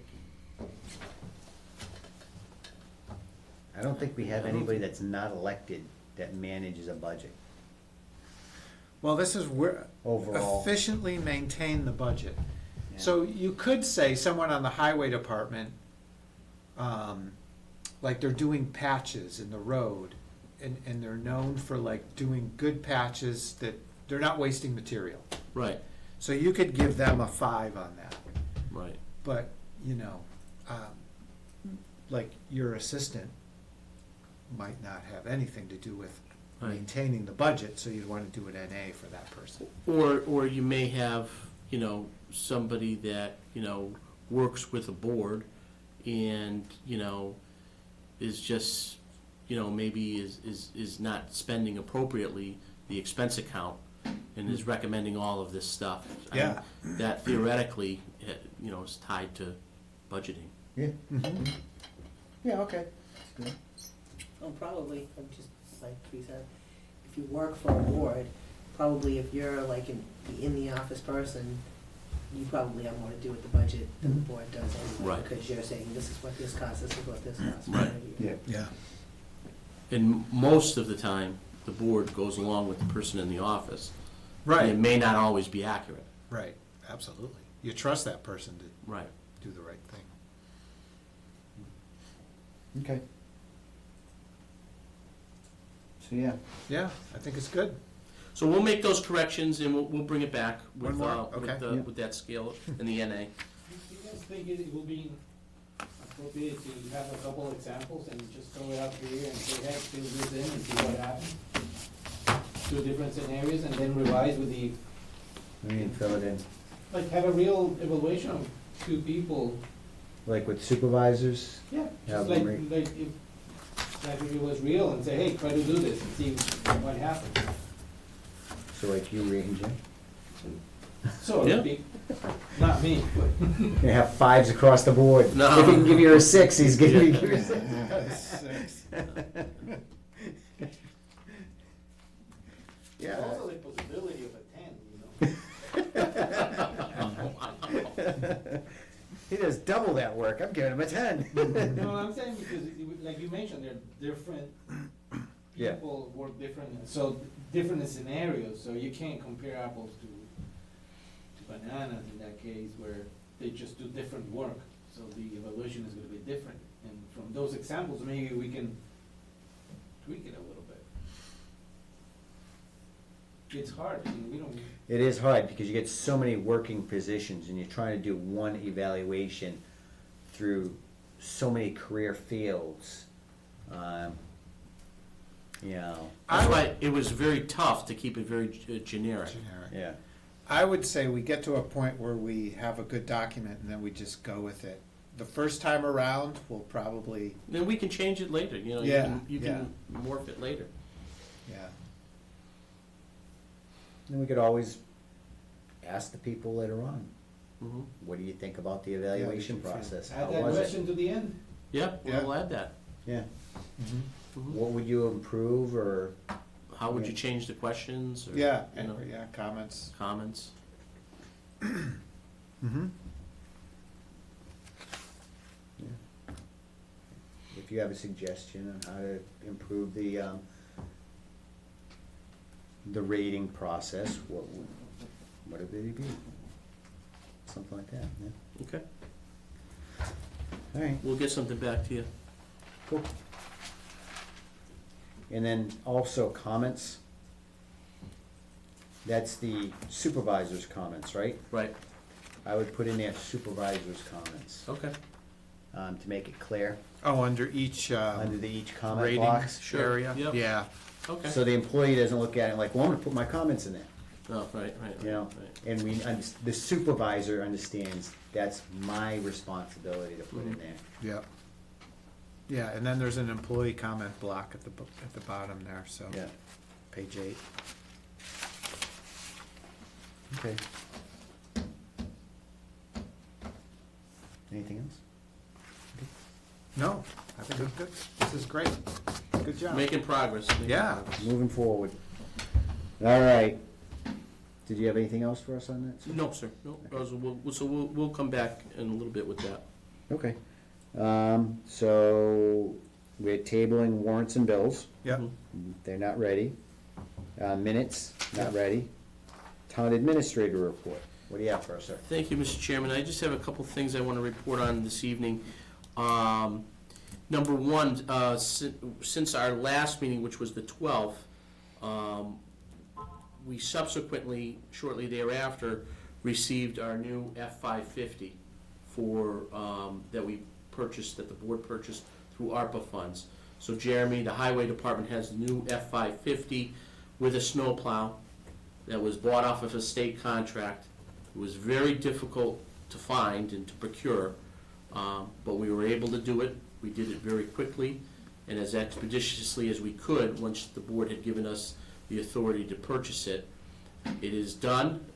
He has it. It's a beautiful truck. It's all insured. It's ready to go. The plow is on. I haven't seen the actual plow, but he said that it's working very well. I've seen the truck, and they're very excited about that, and I think he's been using it in the last storm. So it's out on the road, and that was thanks to ARPA. That covered that. Excellent. Also, we've been working very diligently with all of the departments for FY24 budget. The budget process has started. I really want to thank every department that has really came through with getting the budgets in on time. We've done a monumental task of getting them in. Now we're just working them so that we have a good, clean document to give you, and that the departments can come in and present, and you can ask your questions or anything that you may have regarding the budget and their requests. So we're working it. Finance Committee's working it. The FinCom has met now twice on the budget. They've had some questions. They've called in some departments.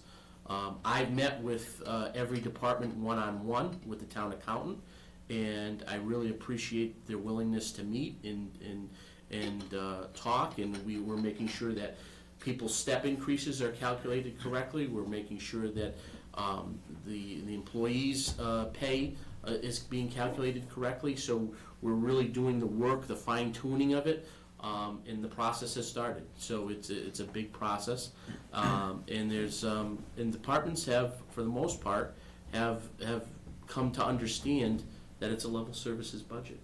So, you know, we're seeing that. We're seeing some of that.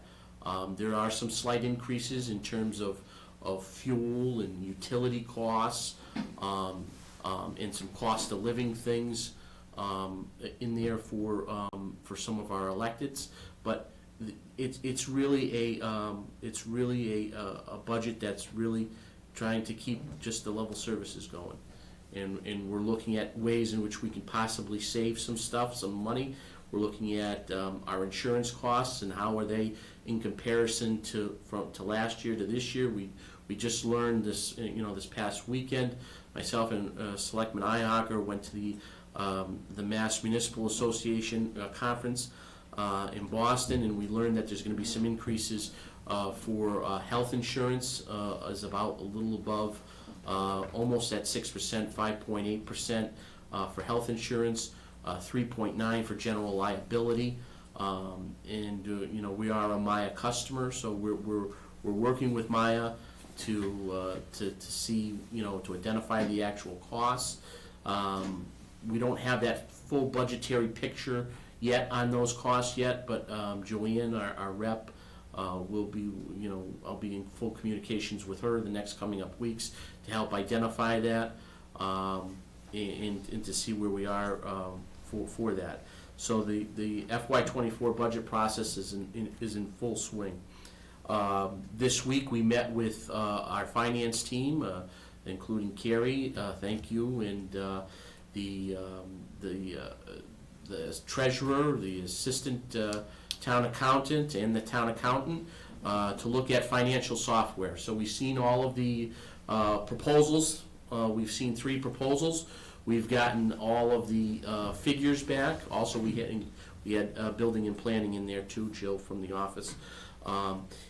to try to see and to understand, what the costs are and what systems that each department would like. I think they're still working on asking some additional questions, some follow-up questions with some of the providers. And the directive was very clear, to find a program that you feel as though that you can work with the best and that you can feel comfortable working with for a long period of time, because the town plans on making this a capital investment and sticking with this software for some time. So I think the departments are taking it very seriously and doing their due diligence. And I'm waiting, for them to sound what they feel as though would best work for their departments. I'm waiting for their response. So once we get that, then we can formalize what we'll need to procure this particular software package. And we did receive, obviously, the grant for $65,000 that will pay for a portion of that for that project. So we're very hopeful, and we're on a deadline too, because obviously the tax collector's office software will be expiring at the end of the fiscal year. So we're trying to make that deadline happen. Tax collector. So. Keyless entry, just a keyless entry update. The keyless entry system is 90% in. There's a door by the gym that still needs a part that is on order. It is not completed as of yet. For the most part, when I had checked with Brian from Fire Technologies, he's anticipating that to be in within another week or so, so then that would be complete. I have checked in with Karen. She's constantly getting people in, taking their pictures and issuing the ID badges. So we're almost ready to activate it. We anticipate there's going to be some training and a full rollout in the not too distant future. But we want to make sure that everybody has their keys. We want to make sure the system's correct before we go live with it. So still continue to use your hard keys for now. The Board of Health and the Board of Assessors, both offices, were working around the clock to get those staffed.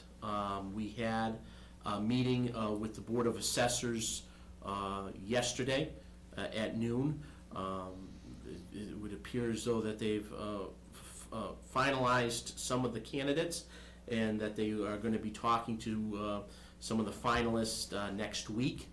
And we're hopeful that the board will be picking someone, so then I can step in and start the process of getting these people onboarded, this person onboarded. Doing the background check, making sure that they get their physical scheduled, and start them with going through town policies and making an offer letter. But the board has signaled that they are close to making a decision. Hopefully by next Wednesday, they will have a decision that will be rendered, and we can move forward for the assessors. The Board of Health was scheduled to meet yesterday, but due to the inclement weather, they canceled their meeting and they've rescheduled it for Monday night. So I will be meeting with the Board of Health on Monday night at 6 to hear what their recommendations are, or how they want to proceed. They've completed their interviews.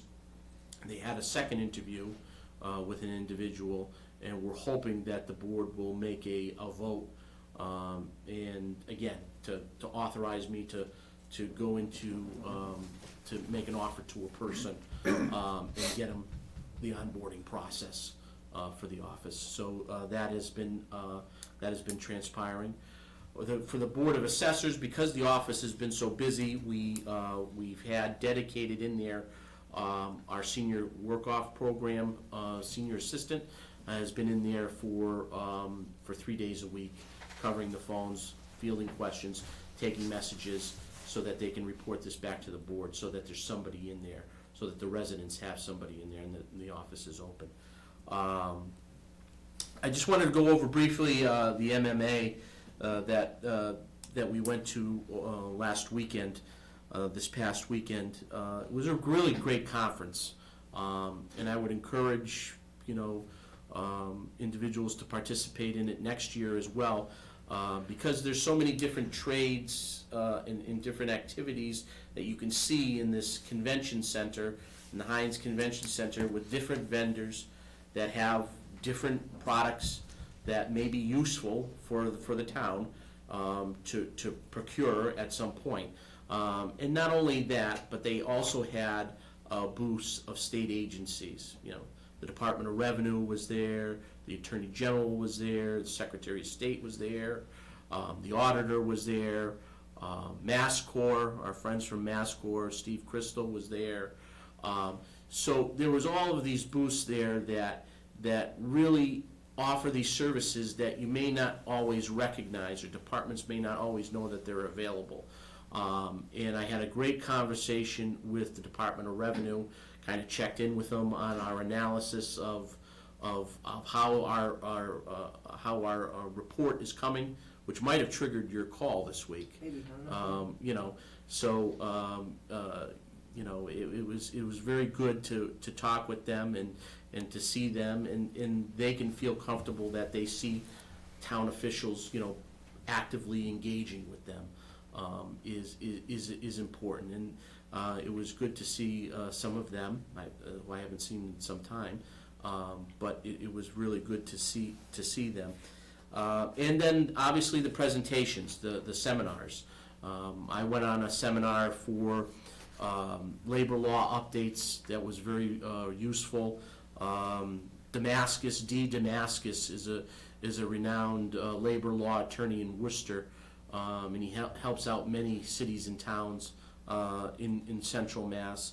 And he put on a seminar that was very good with dealing with Police Reform Act, dealing with labor issues, dealing with OPEB, paid family medical leave, unpaid family medical leave, minimum wage, and some case laws and some analysis that I can share with you as well, that were presented as part of his seminar and presentation. And then I also went to the forecast and the outlook from the Department of Revenue. And the Department of Revenue have said, right now the state's flush with money, but that whole outlook could change 6 months down the road. With inflation the way it is, with costs rising, it's an unstable market, it's an unstable economy, and they've cautioned, just because there's a lot of cash out there, and because municipalities do have cash out there, most of them do, that the markets could change, and to be very careful on how you continue to budget and plan and spend your money. So it's critically important that we're in a good position, and we want to remain in that good position for the future, because we don't know what the future is going to hold. And they did say, the Department of Revenue, they're going to be trying to put out some additional grants in the summer months. They're going to be trying to engage with some communities more. And it was really important to hear them and their outlook, and to hear from other communities on how some communities are not as fortunate as Warren. They're just not as fortunate. They don't have the high reserves of free cash. They don't have the stabilization that they've made deposits into their stabilization. There's communities out there that are not as fortunate.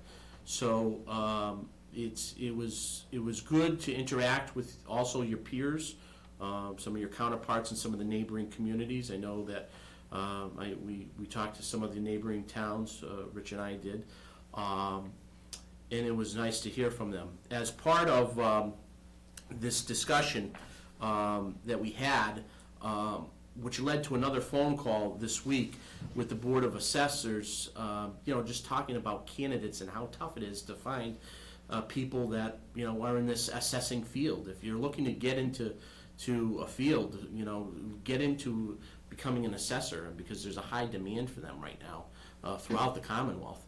And, one thing that I'm going to also mention to the Board of Assessors when we meet, and this was just this week when a town administrator from a neighboring community, town of Hamden, Bob Markle, he has an experienced assessor, and his assessor's been there for years, and maybe this person would be willing to come here if we could work out a fee for on a Friday or something to train the new person, because they're only open Monday through Thursday too.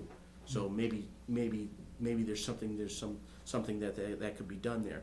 I don't know. I'll have to bring it up to the Board of Assessors that there may be an option to have some training, because if we're going to hire somebody that is not experienced as an assessor but has the capability of really learning the job, then I think it would be helpful to have some type of training from an experienced assessor, and that may be an option. Other things that I'm working on, and I got a great email today from Pine Ridge Technologies. They're out there hammering our way at streetlights. Okay, we were taking care of streetlights. Pole 55, Chief, right out here is turned back on. They're going to bill us individually for that particular pole because there was an auto accident, and we're going to try to aggressively go after the insurance for that auto accident to recover the costs. But Pine Ridge has noticed that when the town did some conversions way back when in 17 or 18, some of these conversions, they weren't all done. Some of the lights were not done. There's some older heads out there that were never converted that are just off. There wasn't, we've noticed and identified maybe 3 of them so far. So he has some comparable LEDs that he can put up. So there's some money in the budget to do that. So he's going to do that just to get the lights to turn back on because of the conversion. So those are like the old sodium lights? Yes. Did we pay for that conversion? Yes, the town paid for that back in 17 and 18. Probably need to look into that and get some money back or something. So was that Tanko or something? Tanko, yeah, that was nice. the previous lighting company. So, but we have been turning back on streetlights. It's a process. If you have a streetlight that is out, please notify me. Please email me. We will get that taken care of for you. The email is right on the website, townadministrator@warren-ma.gov. Very important. We want to get the streetlights turned back on for people if they may be out. We should probably put something on there if they have a complaint about a street light being out or damaged. Put it on the website so they can submit it and goes to your email or whatever. We'll work on that as well. And then finally, I have gotten, and I know I just spoken to the chairman today. I just want to make sure it's okay with the rest of the board. We've gotten some requests for some office improvement stuff. And I know that the board a while back had given me the authority to sign for that, the $50,000 for the Shepherd office account. We haven't purchased anything yet out of there. Minor stuff, not anything over a couple $100. But the departments have made some requests, and we're trying to fulfill them as best we can. So I just wanted to make sure that I have got the go-ahead to do it, to do the projects. Some of the things we're looking at is refinishing the floors. The town clerk's office and the treasurer's office. Collector's office. The collector's office. Doing those and getting that done. Some new office furniture requests. Yeah. There's been a request for some of the deteriorating walls in the cemetery commission room. It's just the whole wall is deteriorating, it's rotting away by the window. I've gotten some quotes on some different things, but we can start moving forward with some of these projects. Yeah. Definitely get it done. And then also follow up with the cabinets, Cabinets, yep. or the shelving upstairs on the second floor for Right across from historical Milo, stuff. yep. Because it'd be nice if we're having visiting police departments coming in, because they were working on the Milo system today, which is great. I have to say, we gotta watch out for Lieutenant Early, because we might lose him to Hollywood. Yeah, You know, yeah. he's a good actor, and he's, you know, his own stuntman and everything. And he's gonna be in some of those videos for that system, so, he's quite an action hero there. But it'd be nice if we can get that fixed up, Mhm. you know, not only to preserve our history, because we have a lot of historical things that are Mhm. just left around, in boxes and places. It'd be nice to put it inside those shelving and use up that space, Mhm. you know, and give a place for it to be displayed.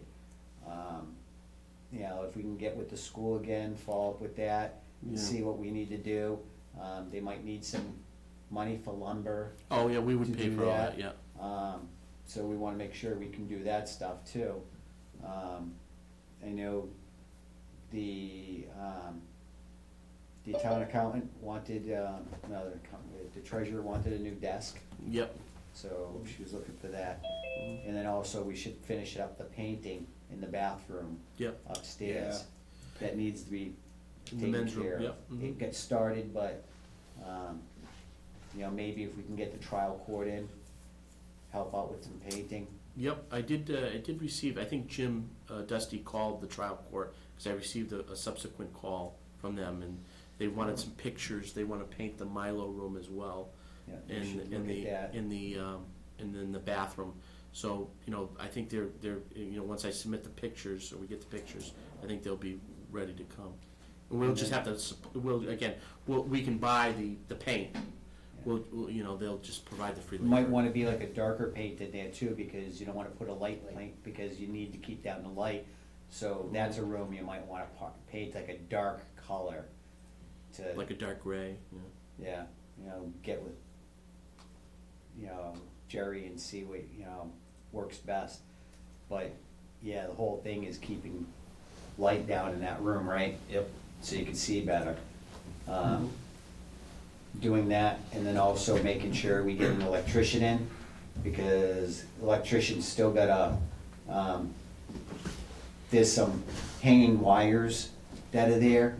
They should probably address those wires too, so that, make that safe. I know they're up high, but just check the wiring in that room. Okay, too. all right. We just, you know, when I went in there, there was uncovered electrical boxes and things like that, and I know Mr. Dusty was putting the plates back on them and stuff, but we just wanna make sure everything's tidy in there. Last thing we want is, Any again, exposure, yeah. somebody coming in there and seeing if the wire's live, Hmm. you know? You just never know. Yep. Yeah, I think that's about it. Mhm. And one of the problems that I've noticed, that especially with the darker months, the lighting for outside of our building here, the lighting's pretty poor.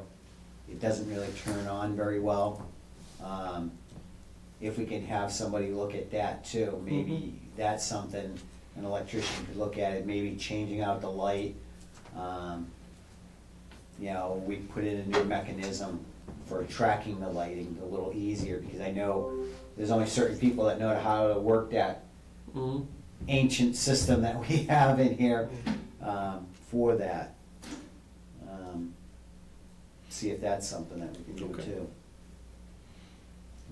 And I know Jeremy Olson was working on a sign down there. Yes, yep.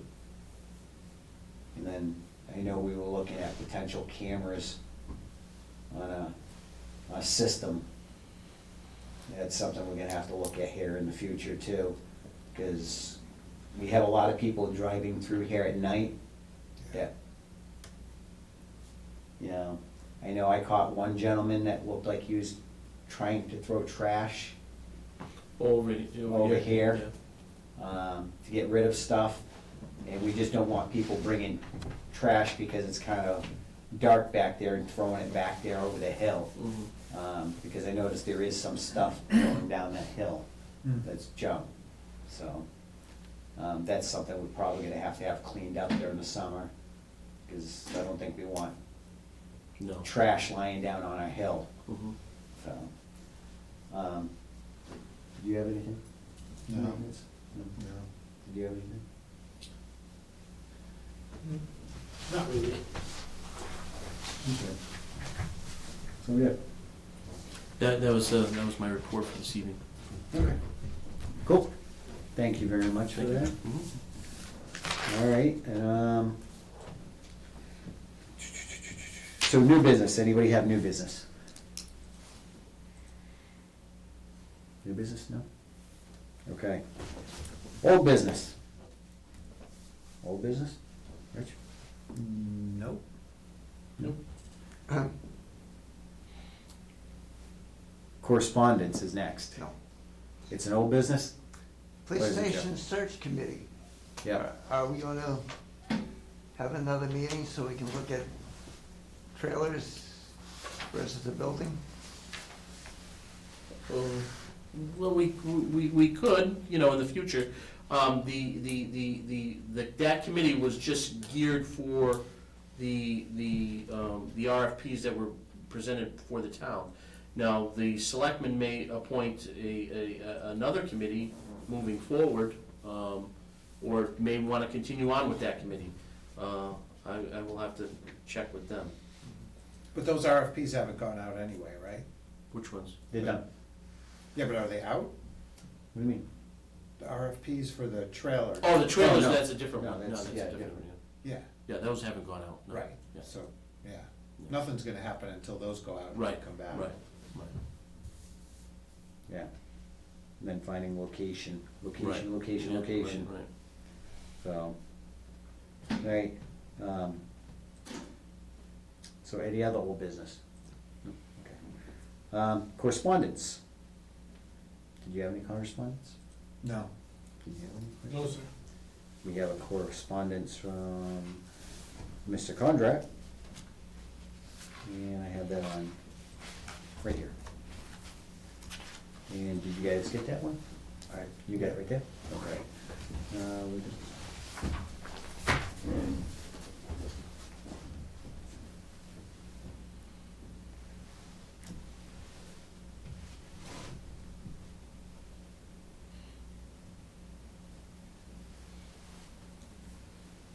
So this is a issue with the snow plowing, sir? Yeah. Okay. And I know So, Jeremy was gonna address that with you, did he? He drove by, so he actually seen Okay. where it was plowed in. So with that, because it is a highway issue, because it's plows, Jeremy Olson handles all that, Yeah. so, you know, we'll note that you had a concern with that.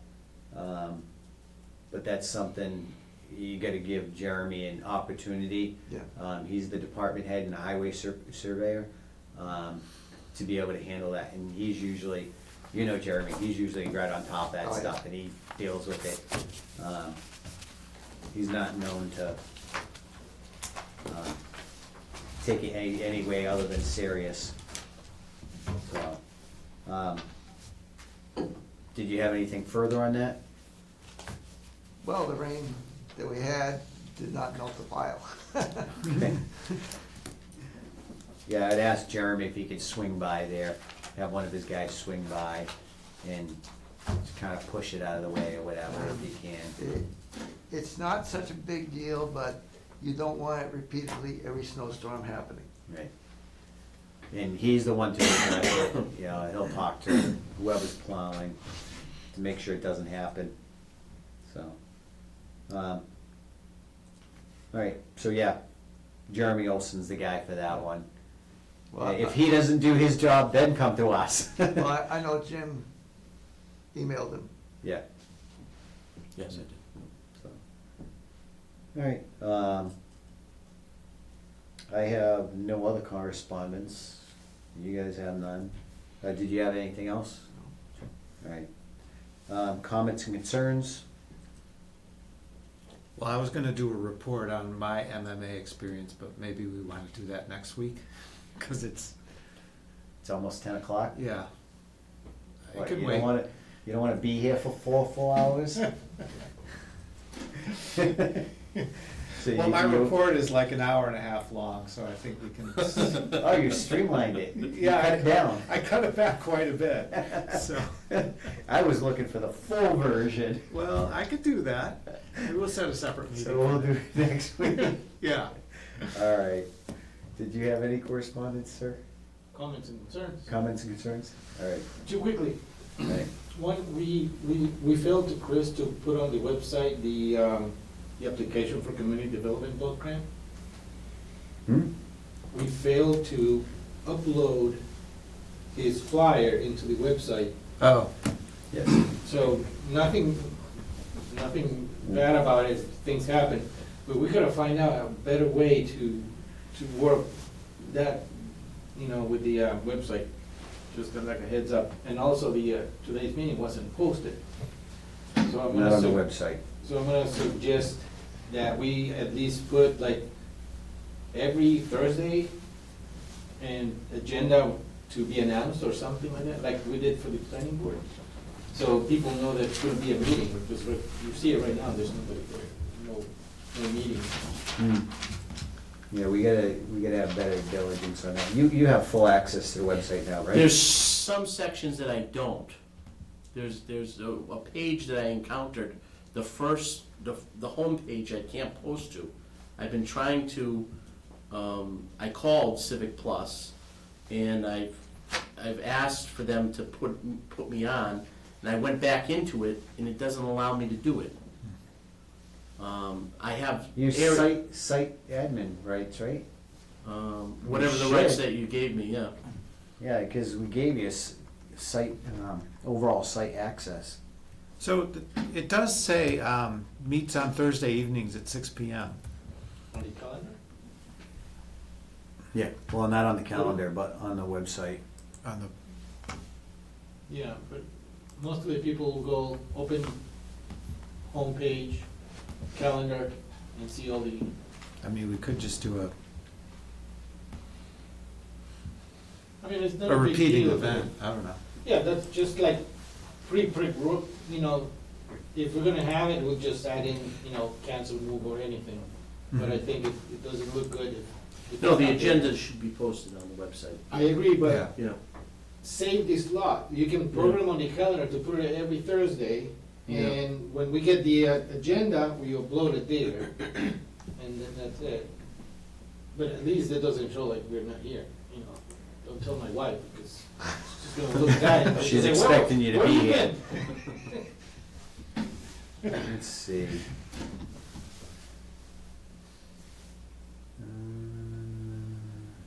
You just have to remember to take it off if on a Thursday you're not gonna have a meeting, because people will come Yeah, that's the, yeah. at 6 o'clock and say, That's why the agenda to be determined on it. And if something is not going, if you're not uploading a agenda, we cross it. right, take it off, because people will come whether or not there's an What do you, agenda posted. you listed as J Farrar, yeah, site admin. You have full access.